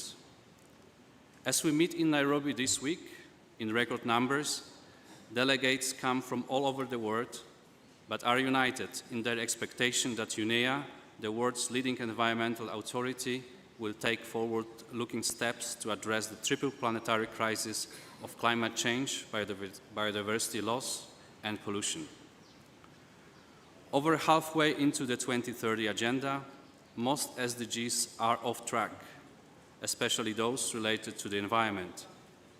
This is a stark reminder of the urgent need for more effective, inclusive, and sustainable multilateral action for the current and future generations who count on us. The Global Youth Declaration on Environment, agreed less than 2 weeks ago in unequivocal, is call in intergenerational equity, commitment to environmental multilateralism, and systemic science-based policy action. This makes us also look forward to the launch of the Global Resources Outlook 2024 this Friday. Its findings on the role of natural resources management in the economies of today can and should inform our discussions here in this UNEA and beyond. Ladies and gentlemen, inaugurating UNEA-6, we are aware of the work ahead of us this week and we are grateful for the rich exchanges we had the past week. The EU and its member states are encouraged by everyone's hard work and dedication. But we cannot ignore that so far no resolution or decision has been agreed at REF, and some resolutions have not gone through the full first reading yet. The sense of urgency and compromise needs to return to this room.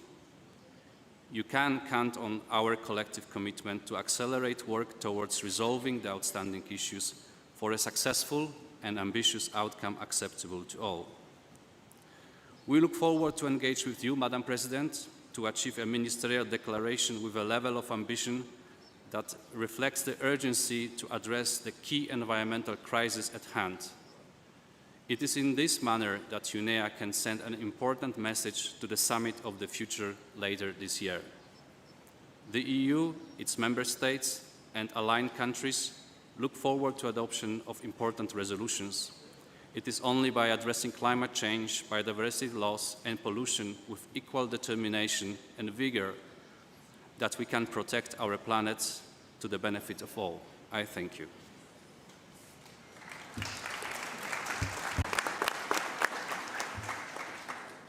Thank you to the European Union for this statement. I now give the floor to His Excellency Ruzaimi Mohammed, High Commissioner and Permanent Representative of Malaysia to UNEP, speaking on behalf of the Group of 77 and China. Okay. Okay. Your Excellency, Ms. Leila Ben Ali, Honorable Minister of Energy Transition and Sustainable Development of the Kingdom of Morocco and the President of the 6th session of the United Nations Environment Assembly, Honorable Soifan Tuya, Cabinet Secretary for Environment, Climate Change and Forestry of Kenya, Excellency Madam Inger Anderson, Executive Director of UNEP, Excellencies, ladies and gentlemen, Assalamu alaikum and habari ya asubuhi. I have the honor to deliver this statement on behalf of the Group of 77 and China. The group would like to congratulate you, Madam President, and through you, the Kingdom of Morocco for the excellent leadership of the 6th session of UNEA and what you have contributed for the past 2 years. The group would also like to commend the Bureau members for their hard work, the Government of Kenya as the host country, and the Secretariat for the timely completion of all working documents and the excellent organization of the Assembly. The Group of 77 and China trusts that with your great experience and expertise in environmental affairs, you will steer this meeting towards successful and implementable outcomes. The Group of 77 and China would like to reiterate its full support to the Moroccan presidency and assures you of its full commitment in engaging constructively with you as well as other member states for the success of this important high-level meeting. This UNEA coincides with the group's 60th anniversary. Just last month, the leaders of the group gathered in Kampala, the Republic of Uganda, for the 3rd South Summit. With the theme, Leaving No One Behind, the 134 member states agreed to continue to act in solidarity and unity for a peaceful, sustainable, and prosperous world that responds to the group's aspirations, reaffirming the group's commitment to the spirit and principles of the group, as well as our collective interest in genuine international cooperation for development. The focus is in line with the theme of UNEA-6, effective, inclusive, and sustainable multilateral action to tackle climate change, biodiversity loss, and pollution, in which human development is interlinked with our environmental needs. Therefore, the Group of 77 and China recalls all the principles the 1992 Rio Declaration, according to which human beings are at the center of the concerns for sustainable development and entitled to a healthy environment and expresses the conviction that in order to achieve a just balance among the economic, social, and economic needs of present and future generations, it is necessary to promote harmony with nature as the very possibility to eradicate poverty and hunger, to ensure the right to development in order to achieve all other SDGs, and to emphasize the common but differentiated responsibilities of states. In these regards, members of the Group of 77 and China are committed to the achievement of the 2030 Agenda for Sustainable Development and recognize that eradicating poverty in all its forms and dimensions, including extreme poverty, is the greatest global challenges and an indispensable requirement for sustainable development. The group recognizes that the overall progress towards the achievement of sustainable development has fallen short of expectation, with limited support for developing countries, especially with regard to financing for development, transfer of technology, and capacity building, a matter which requires scaling up international cooperation and collective as well as responsive action. The group also reiterates that United Nations Framework Convention on Climate Change and its Paris Agreement, New Urban Agenda, and Sendai Framework for Disaster Risk Reduction, as well as other major outcome documents in relation to developing countries, should be implemented in their entirety, and the commitments enshrined therein should be honored in line with the principles of multilateralism and international cooperation. Madam President, the group takes note of the draft resolutions tabled for this assembly. It stresses the need for fair treatment and the mobilization of resources for the implementation of all resolutions, including those from past UNEA-6. We wish to reiterate that developed countries need to provide adequate financial and technical assistance, as well as technology transfer and capacity building for developing countries while seeking to achieve sustainable development. The group underscores the importance of securing an ambitious international legally binding instrument to end plastic pollution, including in the marine environment, under the framework of the Intergovernmental Negotiating Committee, or INC, which could include both binding and voluntary approaches based on a comprehensive approach that addresses the full life cycle of plastic, taking into account, inter alia, the principles of the Rio Declaration on Environment and Development, as well as national circumstances and capabilities. We look forward to the upcoming INC4 to be held in Canada. Madam President, the group reiterates its strong support to the common objective of achieving an impactful and successful UNEA-6 and its important role for countries in the Global South. It hopes that the draft resolutions tabled during this assembly will be adopted by consensus, along with the action-oriented draft ministerial declaration that you have presented and for which you and your team have been deeply engaged throughout the whole process of its elaboration in an inclusive and transparent manner in order to keep the balance and take into consideration the group's major priorities. The group is aware how difficult the task is, but remain confident in your able and steadfast leadership that can bring consensus. Finally, Madam President, the group will continue working together hand in hand with other members of the United Nations towards the completion of the successful UNEA-6. Thank you. Asante ni sana.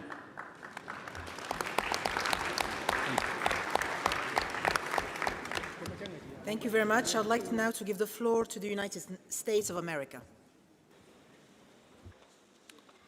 Thank you, Madam President. I'm honored to deliver this statement on behalf of Australia, Canada, Chile, Georgia, Japan, New Zealand, North Macedonia, Norway, Republic of Korea, Switzerland, Turkey, Ukraine, the United Kingdom, the European Union and its member states, and the United States of America.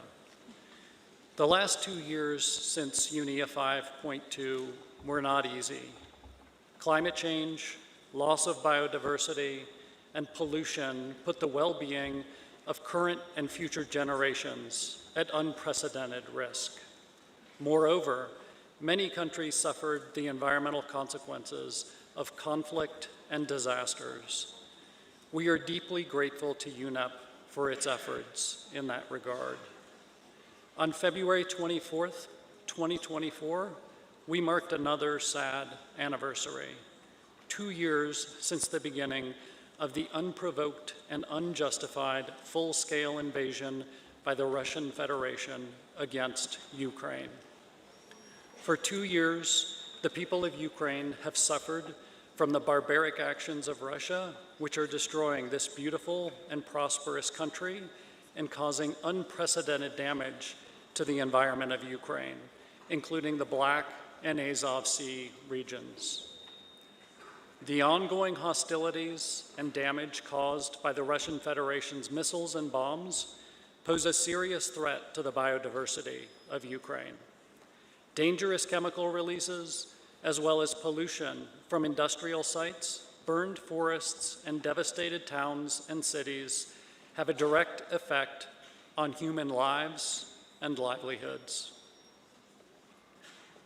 Russia's widespread use of both sea and land-based mines has caused a serious threat, not only to Ukraine, but to the environment of the region that could have impacts on ecosystems and human health. We welcome the activities of UNEP in Ukraine and call for further UNEP assessments in Ukraine, including in the Black and Azov Sea region, to identify and respond to the environmental consequences of Russian aggression against Ukraine. As stated by the UNEP Executive Director, the first priority is for this senseless destruction to end now. The environment is about people. It's about livelihoods, public health, clean air and water, and basic food systems. It's about a safe future for Ukrainians and their neighbors, and further damage must not be done. Madam President, we call upon the Russian Federation to immediately cease its hostilities and withdraw all its troops from the territory of Ukraine. Thank you, Madam President.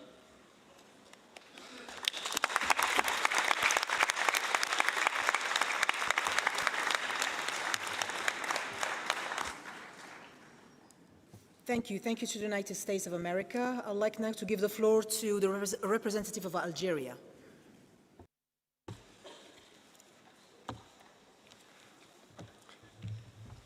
معالي الوزيرة رئيسة الدورة السادسة لجمعية الأمم المتحدة. Thank you so much, Madam Chair. Ladies and gentlemen. Madam Chair, I would like to start by congratulating you upon your accession to the chairmanship of the 6th session of UNEA.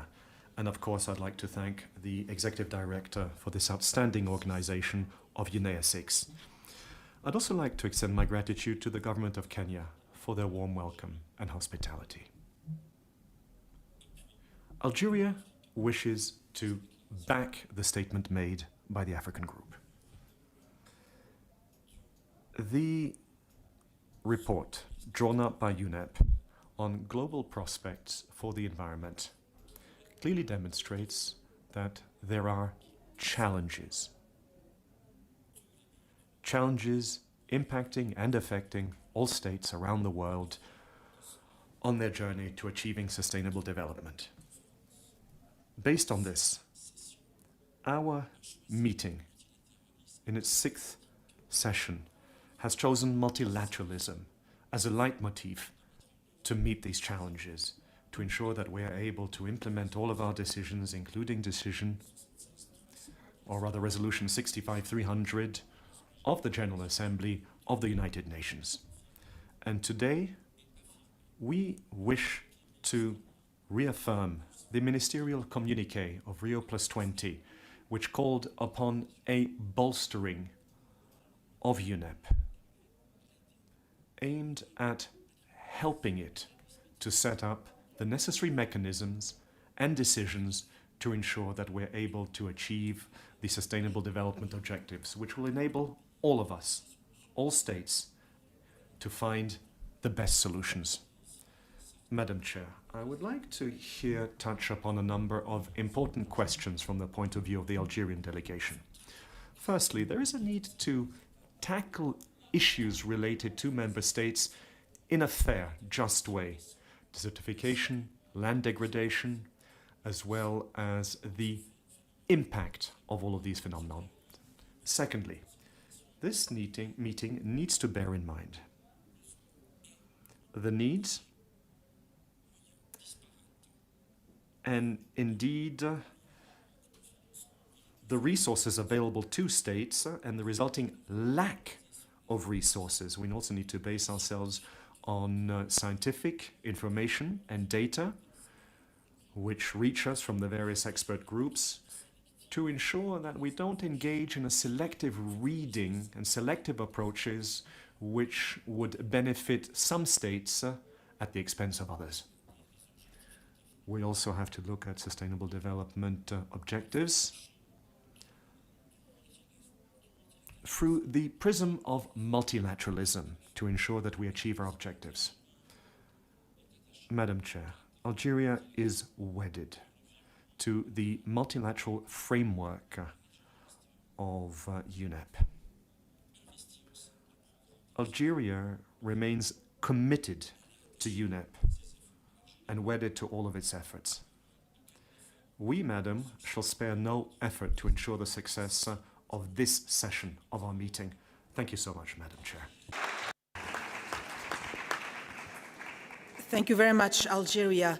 Before giving the floor to Colombia, I would like just to remind delegations who maybe pressed their button by mistake because they were looking for the translation, that in the interest of time, it's better to leave the national statements to Thursday during the main opening session. So next is Colombia. Thank you, Madam Chair. We salute you as well as all the delegations present here. We associate our intervention with GRULAC and the intervention of G77 plus China. It is evident that these triple crises, biodiversity loss, climate change, pollution, are interrelated. But the question that we should be asking is, what is the foundation of our response? Will it be thinking about market-based solutions that keeps unequal economic global relationships? Or we will go through expensive and risky technologies that do not address the fundamental impact that global civilization has created on nature? We realize, and Colombia thinks, that the solution of one issue cannot put in risk or deepen the crisis of other issues or create further inequalities. And this could be a principle that helps us find those solutions that will work and help us create a better situation in this environmental crisis.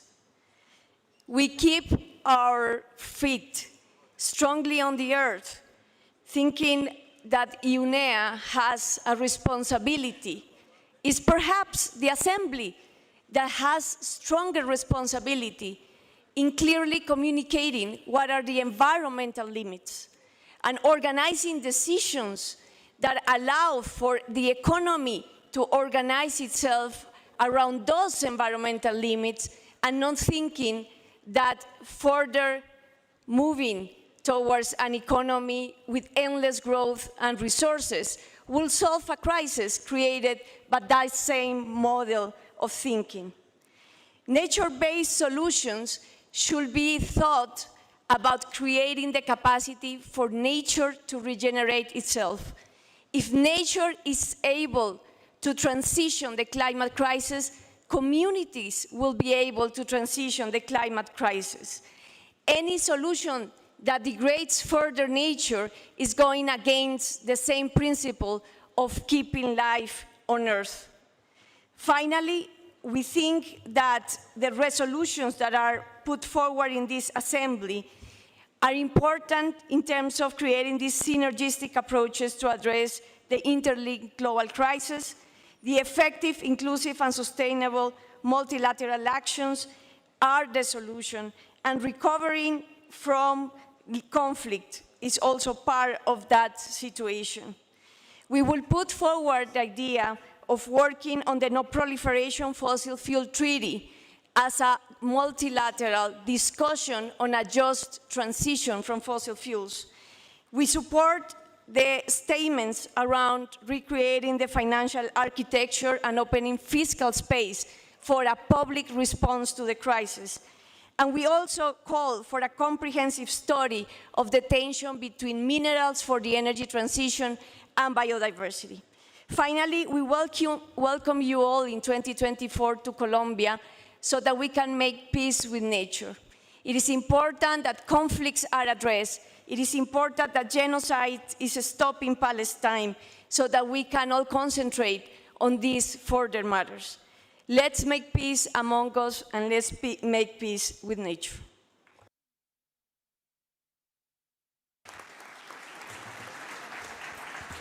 Thank you very much, Colombia. Now next we have Fiji. Madam President of the Assembly, Excellency Leila Ben Ali, Executive Director of UNEP, Inga Anderson, Member States, Ministers, Excellencies, distinguished delegates, all protocols observed, Nisambula Binaka.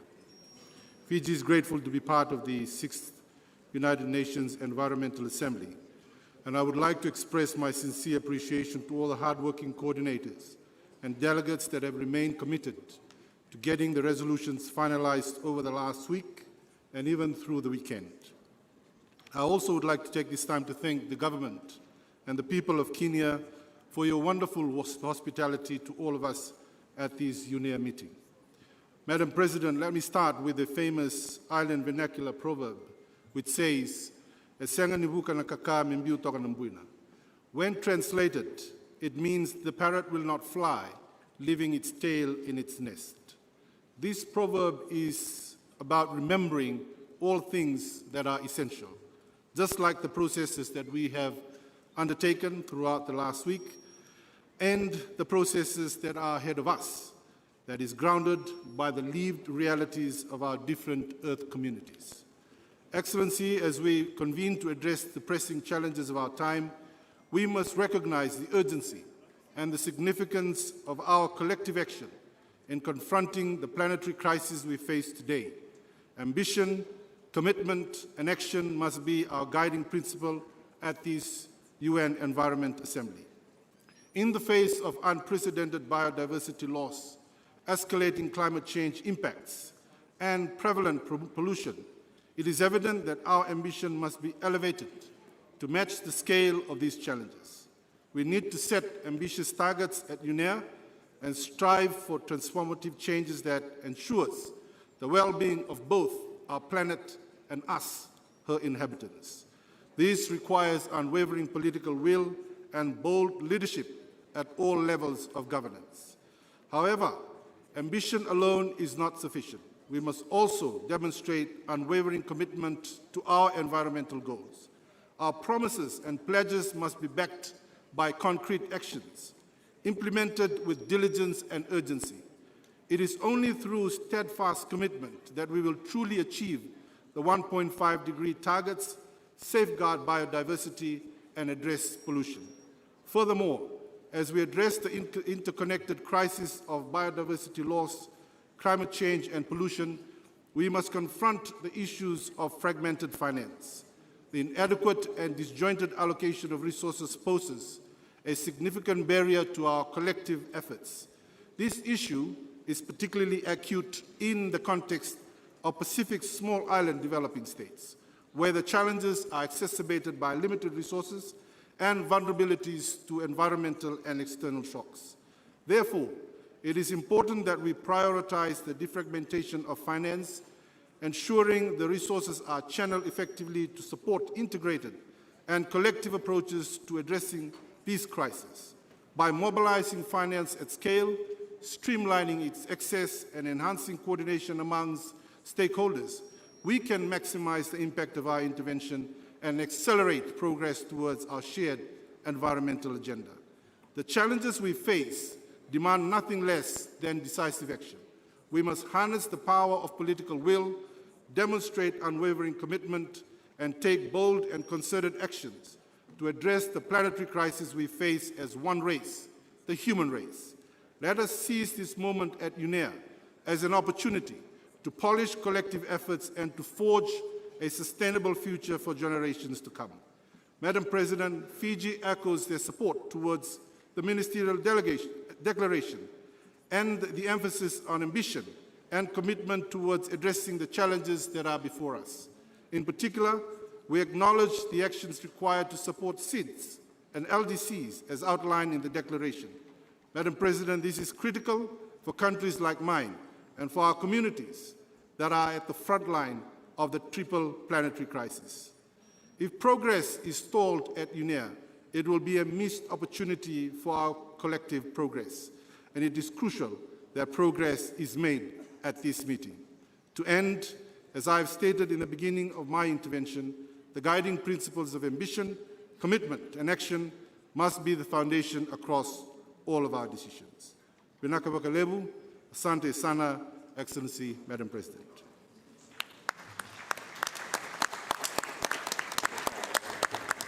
Thank you very much, Fiji. We've heard the last speaker of the opening of this session, and since the exercise of the right of reply has been requested, may I just remind delegations that statements in the exercise of the right of reply are limited to 3 minutes for the first intervention and then to 2 minutes for the second intervention, and should be made by delegations from the seats. So I call now the representative of the Russian Federation.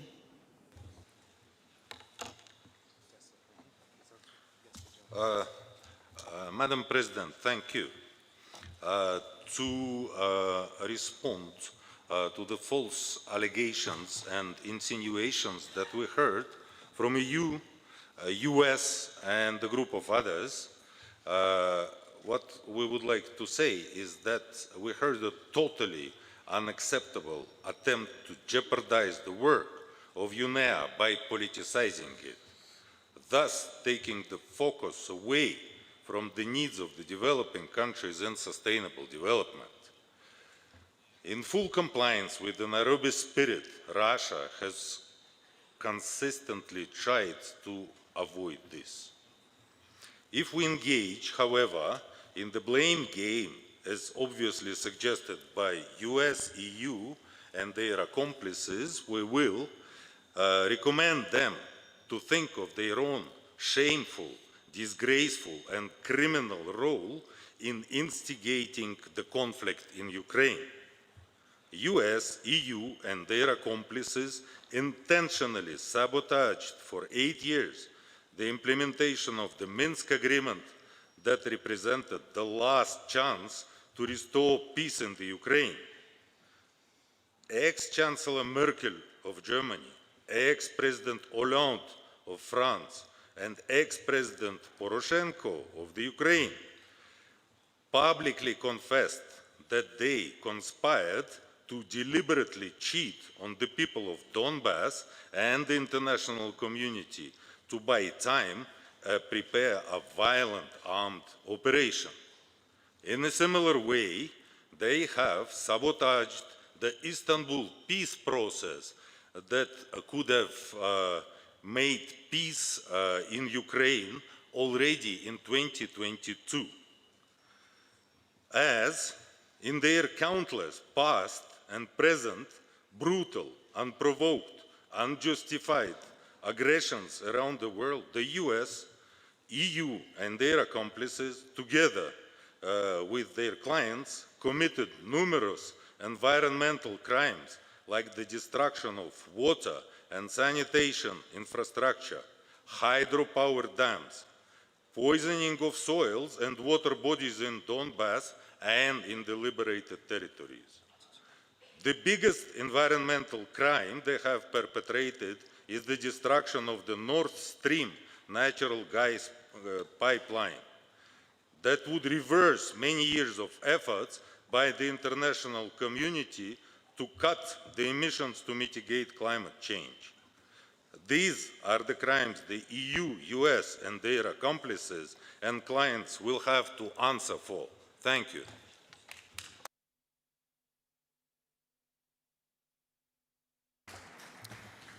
Thank you to the representative of the Russian Federation. The Assembly has now concluded this consideration of Agenda Item 1. At this stage, I invite the Assembly to consider Agenda Item 7, stakeholder engagement, to hear opening statements by the major groups and stakeholders.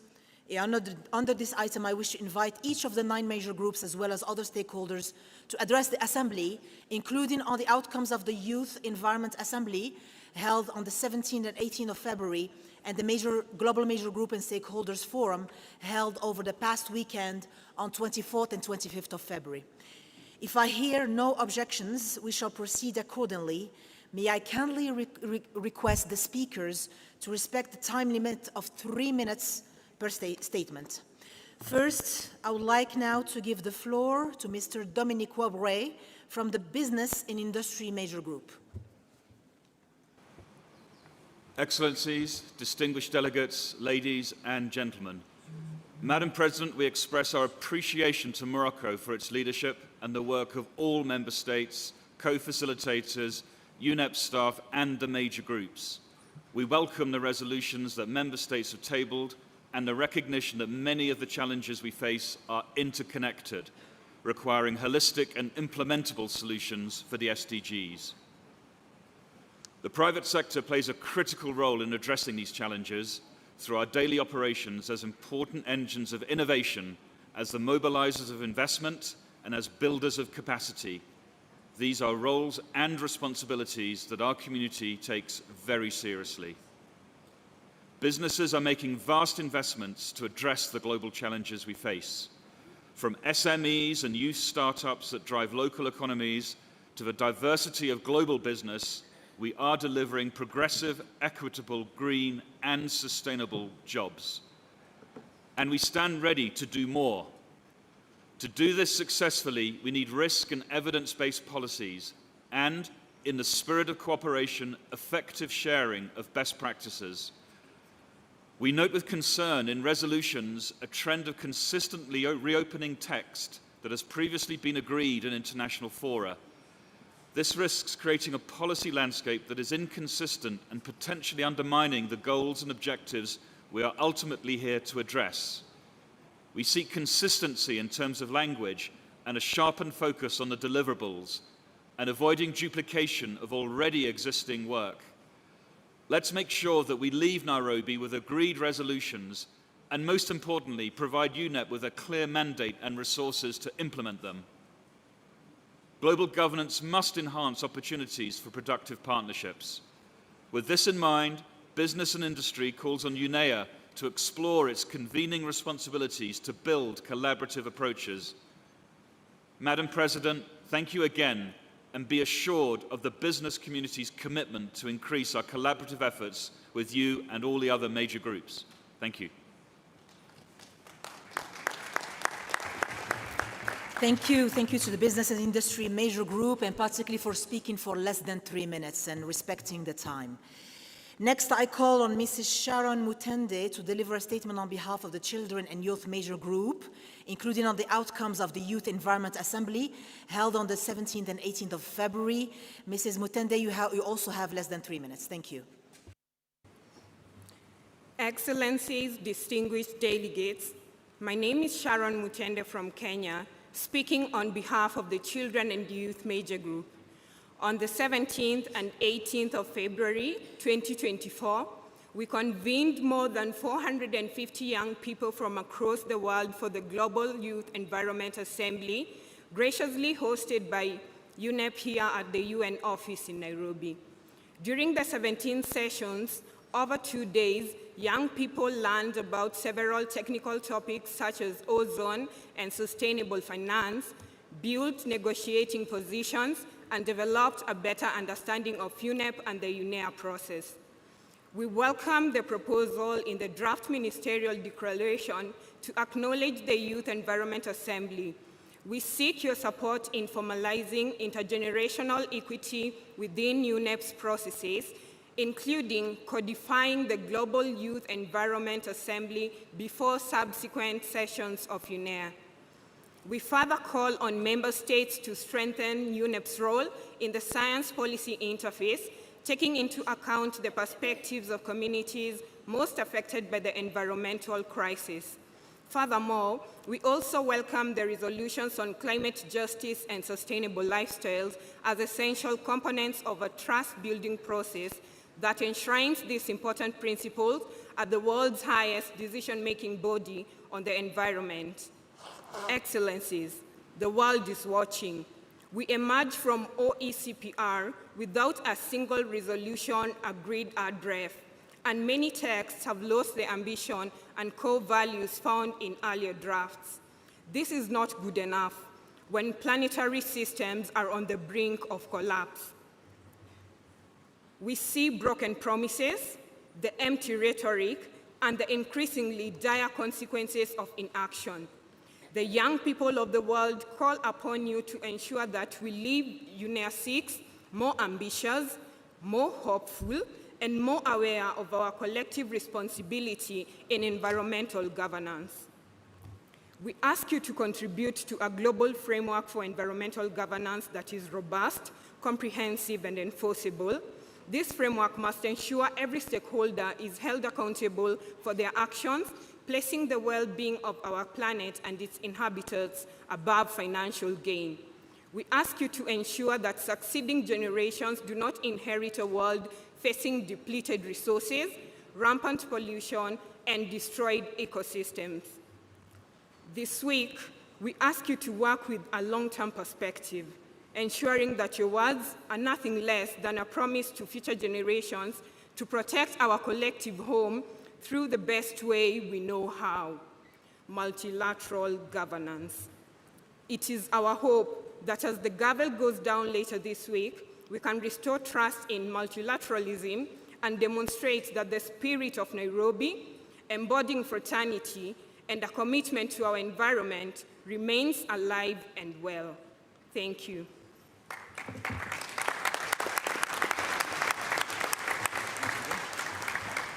Thank you, and congratulations on the Youth Environment Assembly and an impactful one. I now would like to give the floor to Mr. Kawamura to speak on behalf of the Farmers Major Group, and even if you provide us with food, you still have 3 minutes. Thank you. Thank you, Madam Chair, Your Excellencies, honored guests and colleagues. The Farmer MGFC seeks to improve their level of participation in the deliberations of the UNEP. The term farmers represents all farmers, ranchers, pastoralists, foresters, and fishers who increasingly face both old and new conflicts in their endeavors. The term conflict often describes disruption caused by wars, but the perpetual conflict that farmers face with invasive species, zoonotic diseases, global trade disruptions, and changing climate can generate some of the greatest threats to humanity. The Farmers MGFC will work to convey the importance of agriculture to UNEP and UNEA-6. Recently, in another UN platform, an international call to action document emerged that quietly replaced the term agriculture and farmers with food system and frontline actors. The following is a feedback reply that provides a more straightforward framework for our farmers' narrative. A reliable food supply has never been more essential for humanity to be able to live and thrive on Earth.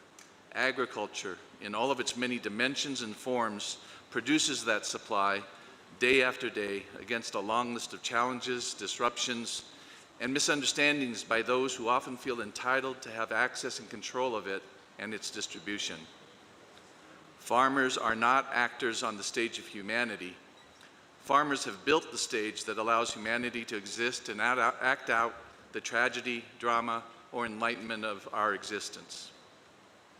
The Farmer MGFC values the use of good science and indigenous knowledge and its application in all forms of production as global farmers of all sizes adapt, mitigate, and seek transformation as they rise to the challenge of achieving multiple sustainable development goals. Thank you for this opportunity to speak.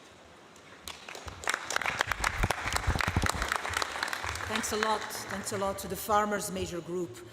Next, I'd like to call on Mrs. Chepkopous to deliver a statement on behalf of the Indigenous Peoples and their Communities Major Group. Thank you, Madam President. Excellencies, distinguished delegates, ladies and gentlemen, the Indigenous Peoples Major Group extends our warm greetings. Karibu, Kenya. The theme of UNEA-6, multilateralism, can help tackle the triple planetary crisis of climate change, nature and biodiversity loss, pollution and waste, opens the door for member states to collaborate closely with indigenous peoples as partners in finding real solutions to this crisis. Despite our history of colonization, discrimination, and marginalization, we remain committed to defending nature and safeguarding the environment for the present and future generations. To address the triple planetary crisis and other associated crises effectively, we call on states to provide and enhance an enabling environment that allows us indigenous peoples to play a much more active role as guardians of nature and as rights and knowledge holders. Today, we, the indigenous peoples, call on member states to recognize, respect, protect, and fulfill our collective rights to our lands, territories, and resources. This includes respecting our free, prior, and informed consent, rights to our cultures and intellectual properties, and rights to self-determination as affirmed by the UN Declaration on the Rights of Indigenous Peoples. This should serve as the basis for any UNEA resolution that impacts us. We are concerned that many of the current draft UNEA resolutions overlook our rights as indigenous peoples, especially concerning our lands, territories, and resources, which are now heavily polluted and facing increased environmental degradation. We are witnessing land grabs for renewable energy projects and mining of transition minerals without our consent, conservation models displacing our communities, and rising attacks against indigenous defenders of land, forest, water, and resources. We urge the UNEA to create effective accountability mechanisms for those harming our environment and infringing on our rights. We, indigenous peoples, have ancestral wisdom and knowledge systems that provide sustainable ways of living and solutions for managing resources across generations, enhancing our resilience and preserving our environment. Our safe, meaning, informed, and inclusive participation in decision-making processes can introduce holistic, sustainable strategies for the mutual benefit of humanity and nature, rather than exploitative practices that serve only a few and disregard the rights of future generations. We stress the need to distinguish between indigenous peoples and local communities, and insist that these terms should not be used interchangeably. Indigenous peoples have specific rights under international law, which should be respected as much as such and not in conjunction with local communities. We emphasize that indigenous people's rights and our indigenous knowledge systems must be incorporated into policy decisions, initiatives, plans, and projects at all levels on par with scientific knowledge. Our presence at UNEA aims to foster collaboration and partnerships with states and stakeholders in promoting transformative actions and real solutions that respect and protect our rights and well-being. Thank you. Thank you to the Indigenous People and their Communities Major Group. You slightly exceeded the time, but I'd like to give the floor now to Mr. Naido, representing the Local Authorities Major Group. You also have 3 minutes. Thank you. Madam President of UNEA-6, Madam Executive Director, Your Excellencies, We would like to thank Member States for their engagement towards strengthening the role of local and subnational governments during the OECPR and the effective moderation of the cluster discussions by the co-facilitators. It would be remiss of us if we didn't also thank the civil society unit and the whole Secretariat. As the local authorities major group, we welcome most of the resolutions, especially on protecting biodiversity for future generations and the transition towards a resource-sustainable and circular future. However, we have to resoundingly lodge our apprehension on solar radiation modification, and particularly in terms of experimentation and use. The risks of any geoengineering currently outweigh the benefits and ultimately does not address the underlying issue, which includes unsustainable production and consumption.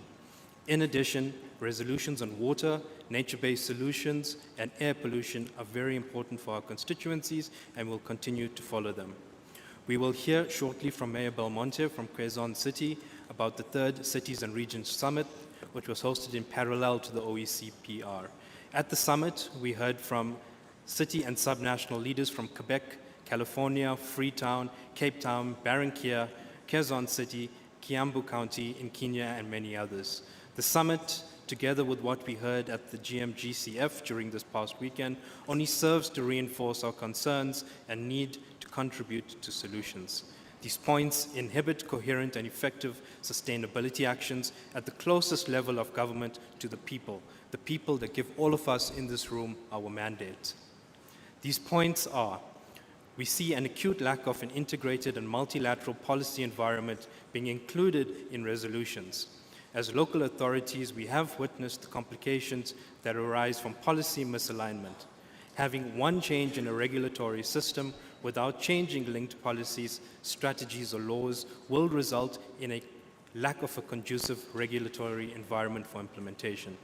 We owe impact and efficient implementation to our people, and for that we need a whole-of-government approach. This is an approach that is developed under the Global Task Force and through the United Nations Advisory Group for Local and Regional Governments of the UN Secretary General.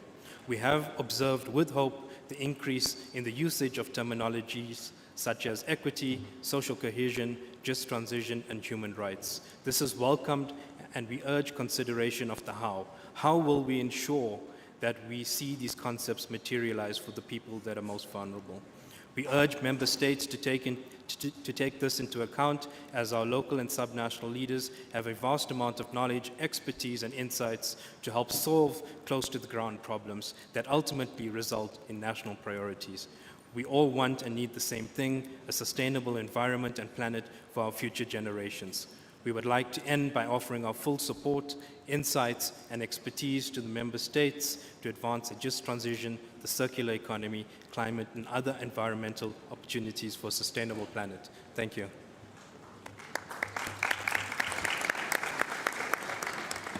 Thank you very much. Next, I would like to invite Mrs. Aziaka to speak on behalf of the NGO's major group. Merci beaucoup. Thank you very much, President. Excellencies, delegates, ladies and gentlemen. My name is Jaktugbe Aziaka from Welfare Togo, and I'm speaking on behalf of the NGO Major Group. We welcome the 6th session of the United Nations Environment Assembly, UNEA-6, and we urge delegates and member states to take this opportunity to secure and advance human, animal, and ecosystem health, as well as co-benefits in terms of integrity and well-being through swift, coordinated action in order to address the triple planetary crisis, which are climate change, biodiversity loss, and pollution. We also call for the implementation of recent resolutions on the human right to a clean, healthy, and sustainable environment. This was set out by the United Nations Human Rights Council and the United Nations General Assembly. We urge UNEP and parties to implement their resolutions and decisions once adopted without delay and in an inclusive manner. We also call for the rejection of destructive technologies and innovations such as solar radiation modification, geoengineering, and other similar practices.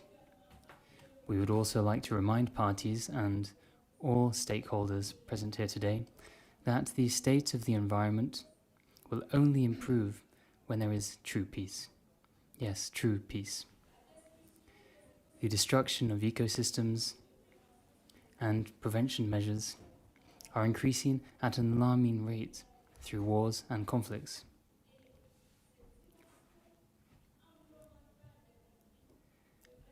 These environmental dimensions of conflict need to be addressed here within this UNEA. However good these resolutions are, their implementation will depend on peace. Therefore, we urge parties to promote peace and security in all regions of the world. The time to silence firearms in order to protect Mother Earth, our Earth, is now. I would like to conclude my statement by quoting two former heads of state. The former head of state, the late Félix Houphouët-Boigny, said, "Peace is not a word, it is a behavior." And the former and late head of state, Eleanor Roosevelt, said, "It isn't enough to talk about peace. One must believe in it. And it isn't enough to believe in it. One must work at it. Let's make the world a better place for all." Thank you very much.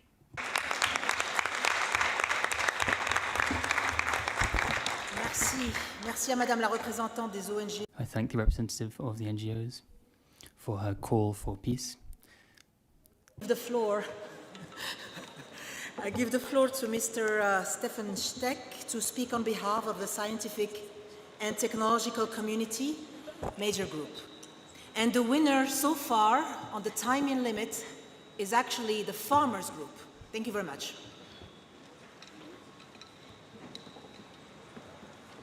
Madam President, Excellencies, distinguished participants, good afternoon. I'm speaking on behalf of the Scientific and Technological Community Major Group. Based on our engagement in OECPR, our major group would like to make a few points on oceans, nature-based solutions, solar radiation modification, citizen science, and chemicals and waste. Like the GRULAC region, we welcome the ratification of the Biodiversity of Areas Beyond National Jurisdiction Agreement, and we emphasize that the draft Ocean and Seas resolution should align with and fully support the BBNJ agreement. Deep sea mining remains a significant threat to the ocean and its biodiversity. Given potential irreversible damage to biodiversity and the lack of comprehensive scientific understanding of the impacts of this activity, we recommend including stronger language on the need for precaution on deep sea mining. About nature-based solutions, it is of paramount importance to tackle the root causes of problems such as emission reduction, as otherwise NBS can cement the status quo.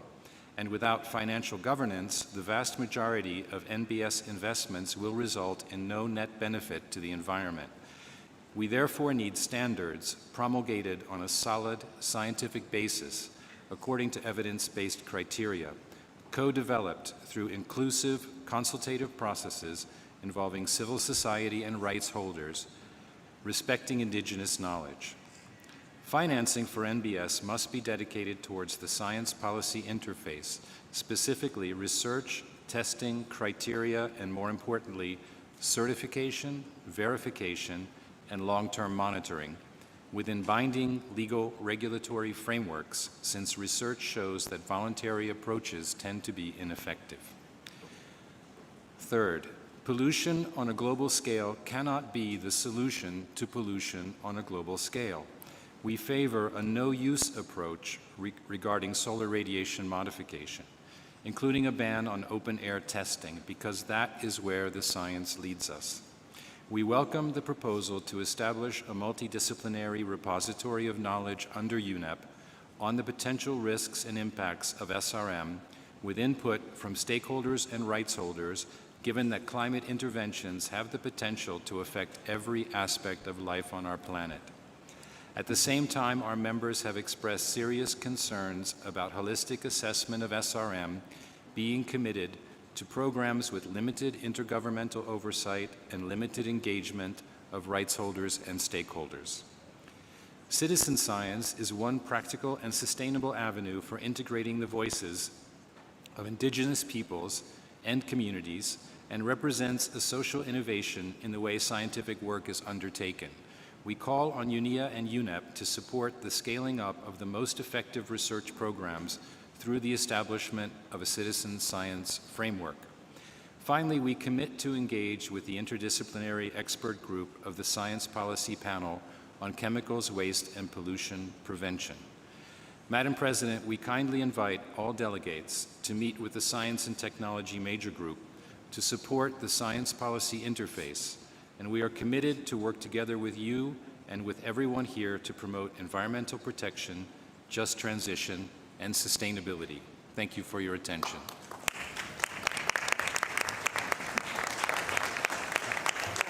Thank you to the scientific and technology community. I now kindly invite Mrs. Marquez to make a statement on behalf of the Women Major Group.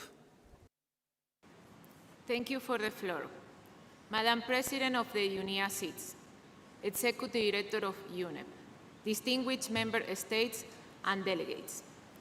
We gather here with a sense of urgency and responsibility to address the pressing issues that affect the well-being of the humanity, particularly women, children and youth, and indigenous peoples. Therefore, we highlight, first, the health impacts of women farm workers due to highly high pesticides are alarming, from breast cancer to reproductive health disruptors. Women also bear the weight of caring for children affected by the highly pesticides, leading to developmental disorders and other diseases. We call upon all member states to take immediately actions to phase out highly hazardous pesticides.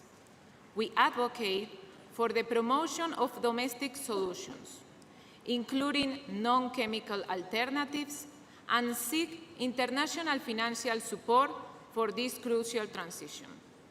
Second, chemical and waste pose threats to human health and the environment, exacerbating the burden of women and children, especially in the health and education sectors of countries. Regulatory actions are essential to prevent and limit exposure to harmful chemicals in various industries. Third, solar radiation modification technologies are certain to have transboundary impacts, affecting rain patterns, causing droughts, and disrupting agricultural production. We urge member states to follow the call from the experts of a global non-use agreement of solar radiation modification, given its uncontrollable risks and cost. Fourth, environmental ministerial forums or regional offices play a pivotal role in fostering multilateral cooperation to address environmental challenges. We commend the Regional Working Group on Gender and Environment in Latin America and the Caribbean and advocate for increased the participation of major groups and stakeholders during the ministerial forums. Fifth, on sustainable lifestyles, our proposal includes the incorporation of language of intergenerational equity, and we emphasize the importance of gender equality and the inclusion of women knowledge in sustainable practices.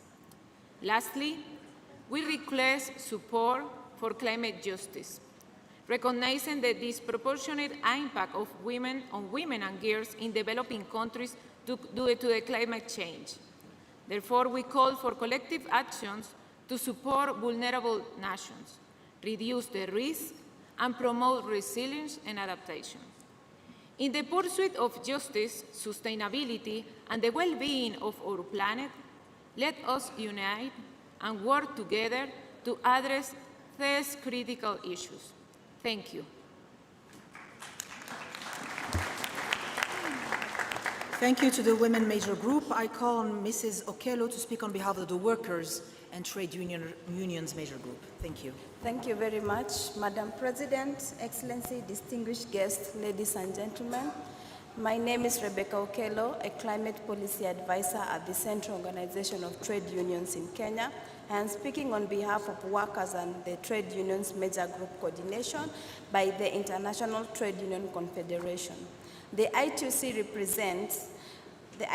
represents 340 trade unions from 169 countries with a total membership of nearly 2 million workers worldwide. For nearly 10 years, we have been working with our trade union members in Kenya on climate change and environmental issues. We have a very active network of green representatives that have been trained to deal with the negative impacts on the workflow. The impact of drought, heat stress, and the use of dangerous chemical products has become central concern to our members. Our members are directly affected by the non-inclusive environmental policies. I want to stress to all of you that workers and their trade unions are part of the solution. Our contribution to better policies is called just transition. The way we implement just transition policies has been defined at the International Labour Organization, the ILO, and its guidelines, which were only last year confirmed by the ILO 187 member states, employers, and trade unions. Dear environmental ministers, we invite you strongly to check with our colleagues, the labor ministers, on the implementation of just transition policies. We want to make two concrete suggestions to the work here at the UNEA-6 this week. First, we need a strong call to ban the use of crystallite asbestos in the chemical and waste resolution. The appealing inability of the Rotterdam Convention to ban crystallite asbestos is leading to 250,000 workers dying every year. This must stop.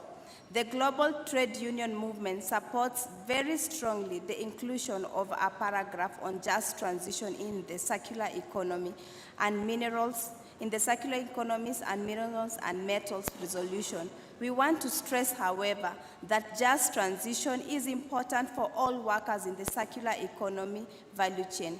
This includes all formal and informal workers, not only the waste pickers. Dear delegates, finally, I want to echo the words of the UN Secretary General, Antonio Guterres, we cannot stay silent about the unsolved question on Palestine and the enormous violence and suffering caused by both sides. Over 26,750 Palestinians have reportedly been killed in Gaza, more than 2/3 women and children. We need an immediate humanitarian ceasefire and a sustainable solution for this terrible conflict. Thank you.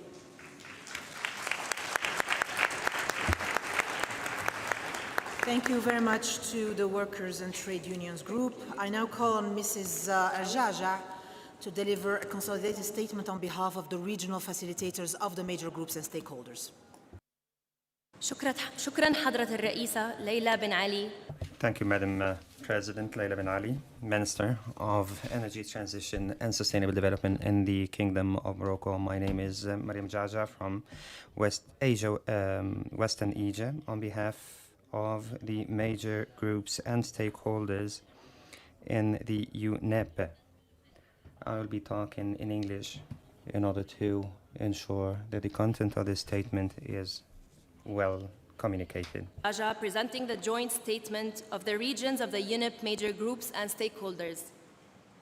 Excellencies, distinguished delegates, we have been actively engaged during the 6th open-ended CPR and the 20th Global Major Groups and Stakeholders Forum.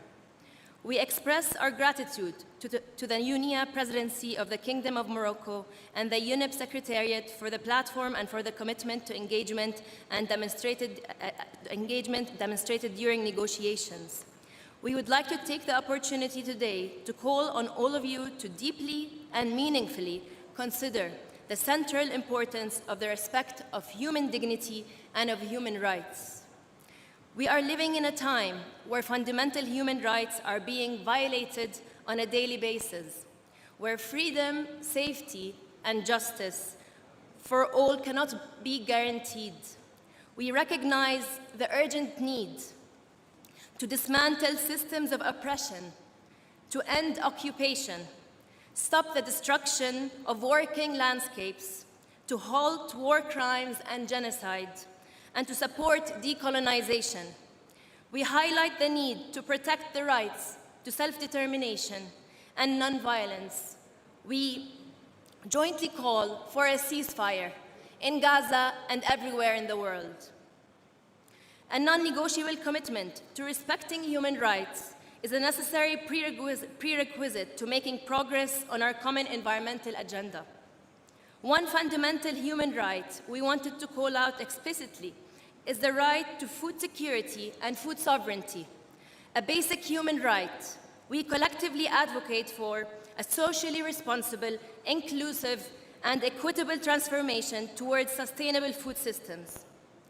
We stress the need for participatory governance in the food system and enhanced accountability and transparency mechanisms for communities. We endorse agroecology, regenerative and other innovative practices that improve soils, protect health and the environment, enhance livelihoods of small-scale farmers, increase incomes, and promote resilience. Finally, we urge you to move past a purely anthropocentric approach to environmental policy and to explicitly acknowledge, support, and safeguard the rights of nature. Nature most often has no legally enshrined rights, but nature is what sustains and connects us. We need new champions across the planet to join forces and to collectively elevate this critical topic. We see human rights and the rights of nature as both essential and interconnected.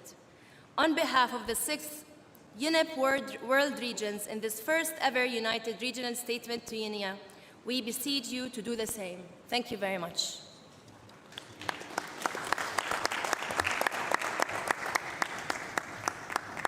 Thank you, Mrs. Jaja, for this statement as a regional facilitator. Please allow me now to invite Mrs. Belmonte, Mayor of Quezon City, the Philippines, and the rapporteur of UNEA-6 Cities and Regions Summit to briefly share the key messages from the summit. And I'm honored also to note that Mrs. Belmonte was one of the 5 UNEP champions of Earth for 2023, recognized for her policy leadership. Mrs. Belmonte, the floor is yours. Madam President, Excellencies, delegates, and observers, I'm honored to share with you the key outcomes from the UNEA-6 Cities and Regions Summit held last February 23. With over half the world's population residing in urban centers, cities face the brunt of environmental issues due to density, heat islands, and resource demands. However, we are also uniquely positioned to develop and implement innovative solutions that address these very issues head-on. Our city, Quezon City, is witness to this potential. Our plastic reduction initiative surpassed national efforts with the enactment of landmark ordinances banning single-use plastics over and beyond just bags, extending to all single-use packaging materials in dining, food establishments, as well as hotels. To address widespread sachet use, we launched refilling hubs in over 1,000 community stores, which has the potential to avoid an estimated 1 million sachets from landfills in 8 weeks. However, budget considerations limit our expansion to only 5,000 stores this year from a total of roughly 120,000 stores. The positive results from our initiatives underscore the first fundamental message that resonated during the Cities and Regions Summit. Cities are a wellspring of impactful solutions. These proven approaches can be replicated and scaled globally through strong collaboration. National governments must work hand in hand with cities, while cities continue to actively engage communities and stakeholders.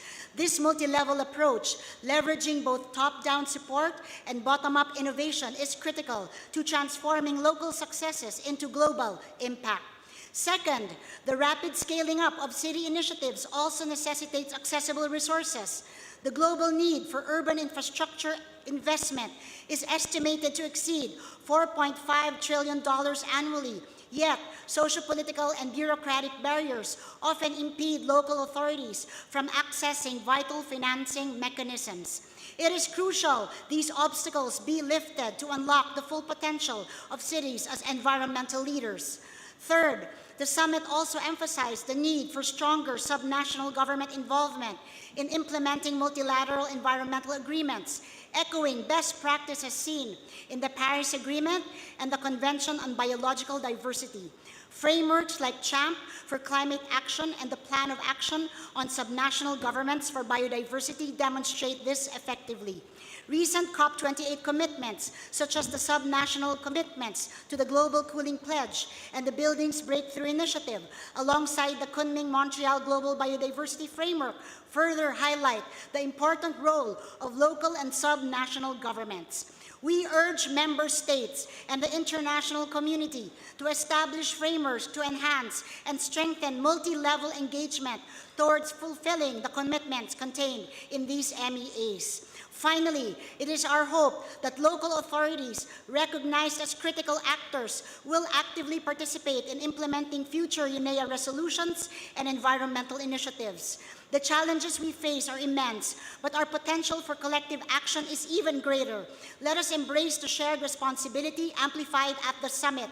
Addressing the triple planetary crisis requires a united front where international agencies like the United Nations, national governments, cities, the private sector, NGOs, and communities at all levels collaborate more closely together in the pursuit of our mutual goals. Thank you, Madam President, and good morning, everyone.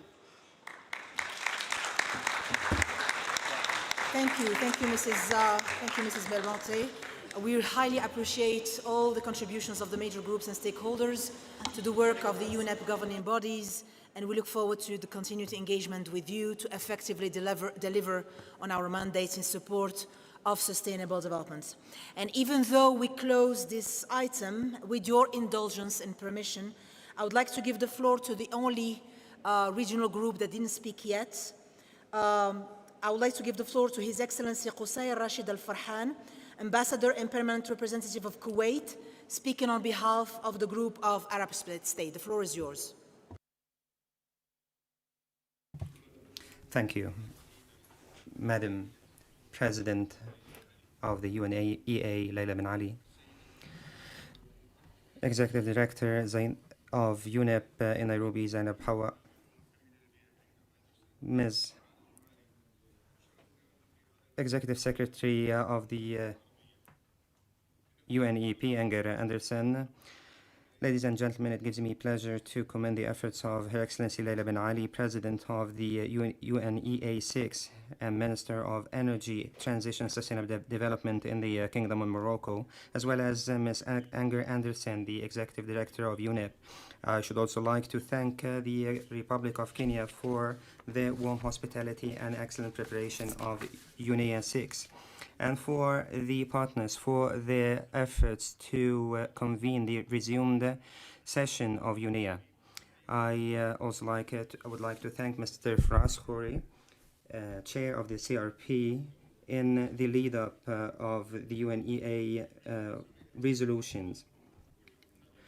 We also appreciate the preparations for this session to address the gaps and viewpoints in terms of climate change, biodiversity loss, land degradation, pollution, as well as the continued recognition of the resolutions of the past sessions in terms of sustainable patterns of production and consumption, as well as the ecological ecosystem reforms, mineral management, nitrogen management, and translating ambitions into actions, particularly when it comes to addressing the zoonotic diseases. This UNEA-6 comes at a very important time for our planet, as climate change is accelerating. 1 million species are going into extinction, and pollution remains one of the main reasons for early death around the world. We would like to affirm the the overall theme of UNEA-6, effective, inclusive, and sustainable multilateral actions to tackle climate change, biodiversity loss, and pollution. We wish to affirm that it is important to underscore international cooperation, strengthen multilateral institutions to address environmental challenges, activating multilateral environmental agreements, solidifying the means of implementation, including funding resources, technology transfer, capacity building, exchange of expertise in line with Addis Ababa agenda, as well as enabling countries to fulfill their environmental commitments. We also wish to affirm that attention must be given to the environmental situation, particularly to Palestine, on the back of the recent practices of the Israeli occupation, especially in Gaza. We also wish to reaffirm the common but differentiated responsibilities that is reflected in Rio declarations, among other forums, as well as the realization of Sustainable Development Goals 2030, combating pollution and poverty. In conclusion, we remain willing to participate in constructive negotiations to reach draft resolutions that will emanate from UNEA-6. We wish to reach consensus-based outcomes, and we call for intensifying efforts, joint action, and cooperation to address environmental challenges. Once again, we are ready to cooperate in full with all member states to realize success in this UNEA-6. Thank you. Thank you very much, our brothers in Kuwait and the Arab states, for this statement. Assembly to consider agenda item 3, credentials of representatives.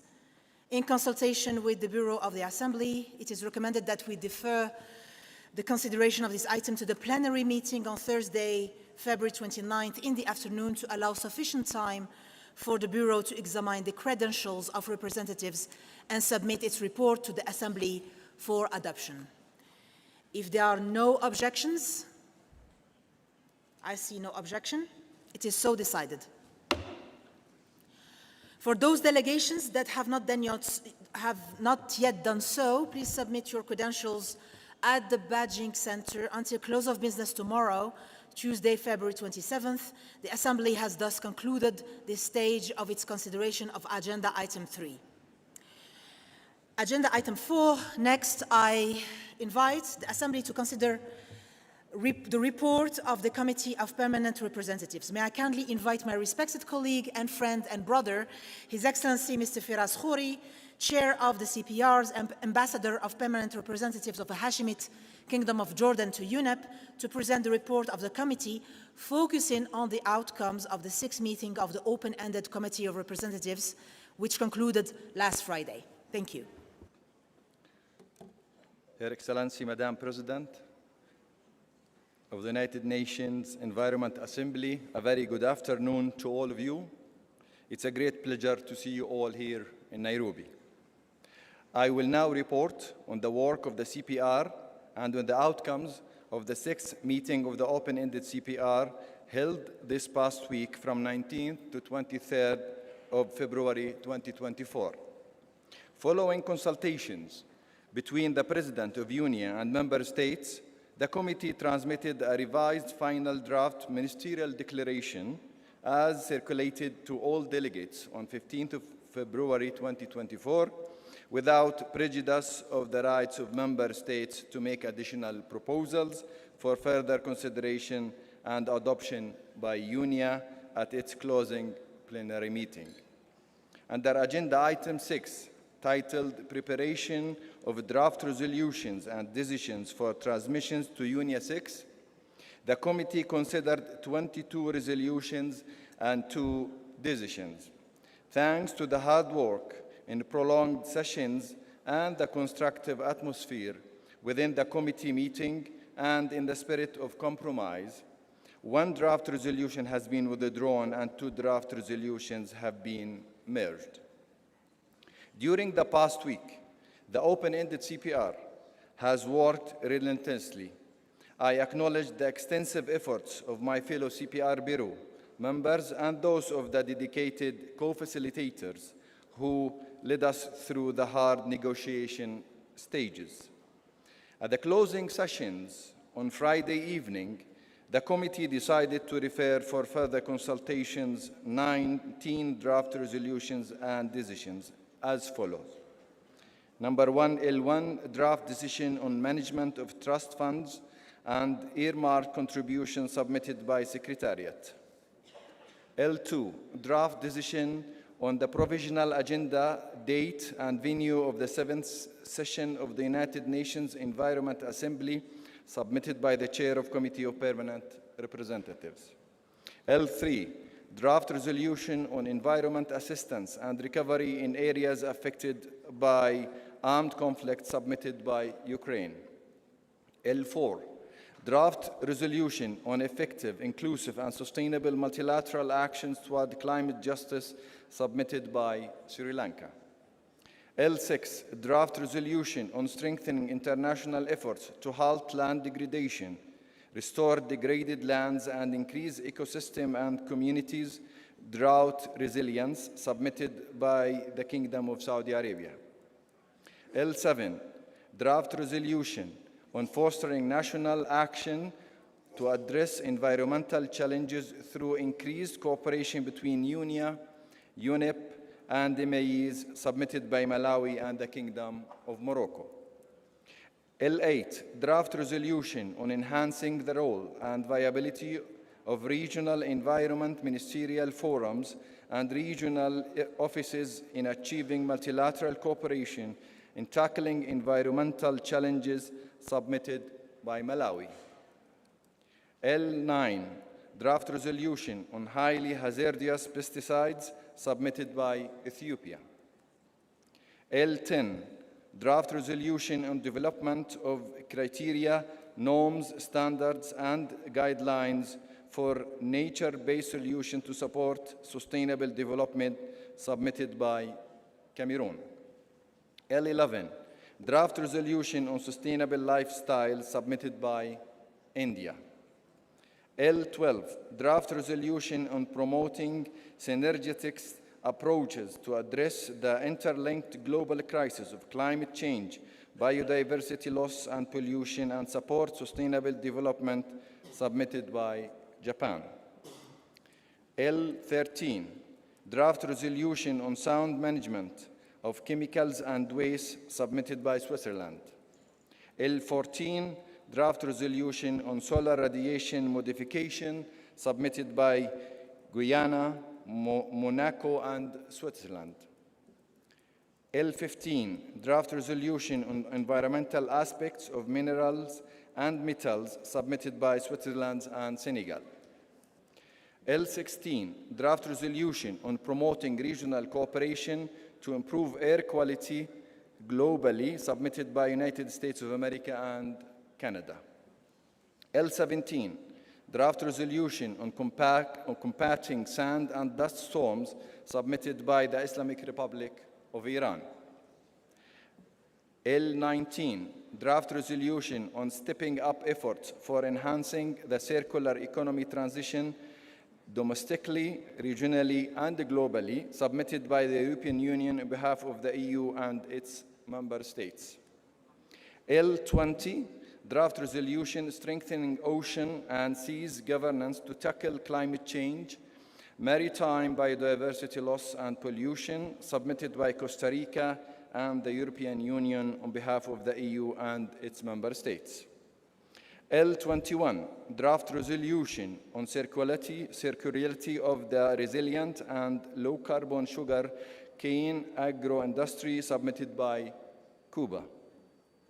L22, draft resolution on amendments to the instruments for the establishment of the restructured Global Environment Facility submitted by the Secretariat on behalf of the Chair of the Committee of Permanent Representatives. Finally, L24, draft resolution on effective and inclusive solutions for strengthening water policies to achieve sustainable development in the context of climate change, biodiversity loss, and pollution. And here I want to send a very special thanks to the government of Bolivia for their kind understanding to withdraw their resolution that submitted last week. Subsequently, significant further progress has been made over this week in an informal settings under the leadership of the co-facilitators in a relentless effort to try to reach the broadest possible consensus on several draft resolutions. The outcome of this informal work is available on the UNEA-6 resolution portal in the form of non-papers reflecting the outcome from the informal informals held on the 24th and the 25th of February, in addition to the L versions of the drafts which have all been transmitted to UNEA. It's expected that the Committee of the Whole that just been established will conclude negotiation of these drafts for adoption at the closing plenary meeting of UNEA. The Committee of the Whole will confirm its organization of work and will establish working groups to conclude negotiations of these drafts. It's expected that for each draft resolution and decision, the working groups will decide if there is benefit in continuing the negotiations on the versions of the draft transmitted to UNEA by the open-ended CPR, or on the non-papers reflecting the outcomes of the informals. Therefore, 19 draft resolutions and two decisions are expected to be put before the Committee of the Whole. I hope to see a significant number of drafts agreed at the closing plenary of the Assembly on Friday. At this stage, allow me to recognize your leadership, Madam President, and thank you and your team for the outstanding work and commitment to deliver this ambitious and impactful UNEA. Allow me to express my appreciation for the exceptional work for my fellow CPR Bureau members and their teams for the commitment and guidelines. A special word goes to my team as well. I would like also to take this opportunity to express my deep appreciation and gratitude to the co-facilitators and technical focal points from the Secretariat for all the support provided to the committee. Finally, the Chair's summary of the open-ended CPR is available on UNEA website, as well as report of the CPR meetings in document UNEA/ES.6/ENF/2 entitled Report of the Committee of Permanent Representatives, note by the Secretariat. I thank you all for your kind attention. Thank you, Your Excellency, for this great report. And I would like to take this opportunity also to extend on behalf of the entire Assembly our sincere appreciation for the following members of the Bureau of the CPRs, with your permission, Your Excellency, for their diligence and dedication in preparing for the present session. The Vice Chairs, Her Excellency Nicole Adamkova of Czechia, and His Excellency Wael Atiyah of Egypt, and His Excellency Gunnar Holm of Norway, and the rapporteur, Mr. Jovan Reid of Barbados. And as stated by the Chair, 19 draft resolutions and 2 draft decisions are outstanding to be finalized, so I therefore strongly recommend that the Assembly allocates to the Committee of the Whole the task of finalizing these pending draft resolutions and decisions for transmission to the closing plenary. And I see no objections. It is so decided. The Assembly has thus concluded its consideration of Agenda 4. Agenda Item 8 contributions to the meetings of the high-level political forum on sustainable development and implementation of the environmental dimension of the 2030 Agenda for Sustainable Development. As recommended by the open-ended Committee for Permanent Representatives, may I take it that it is the wish of the Assembly to request that the Committee of the Permanent Representatives to consider and approve written contributions to the Environment Assembly to the forthcoming meetings of the High-Level Political Forum to be held in 2024 and 2025. I see no objections. It is so decided. The Assembly has thus concluded its consideration of Agenda Item 8. With this, we've come to the conclusion of the morning session, and I'd like to remind delegations that the Committee of the Whole will meet immediately following the adjournment of this meeting. Thank you very much. This meeting is now adjourned.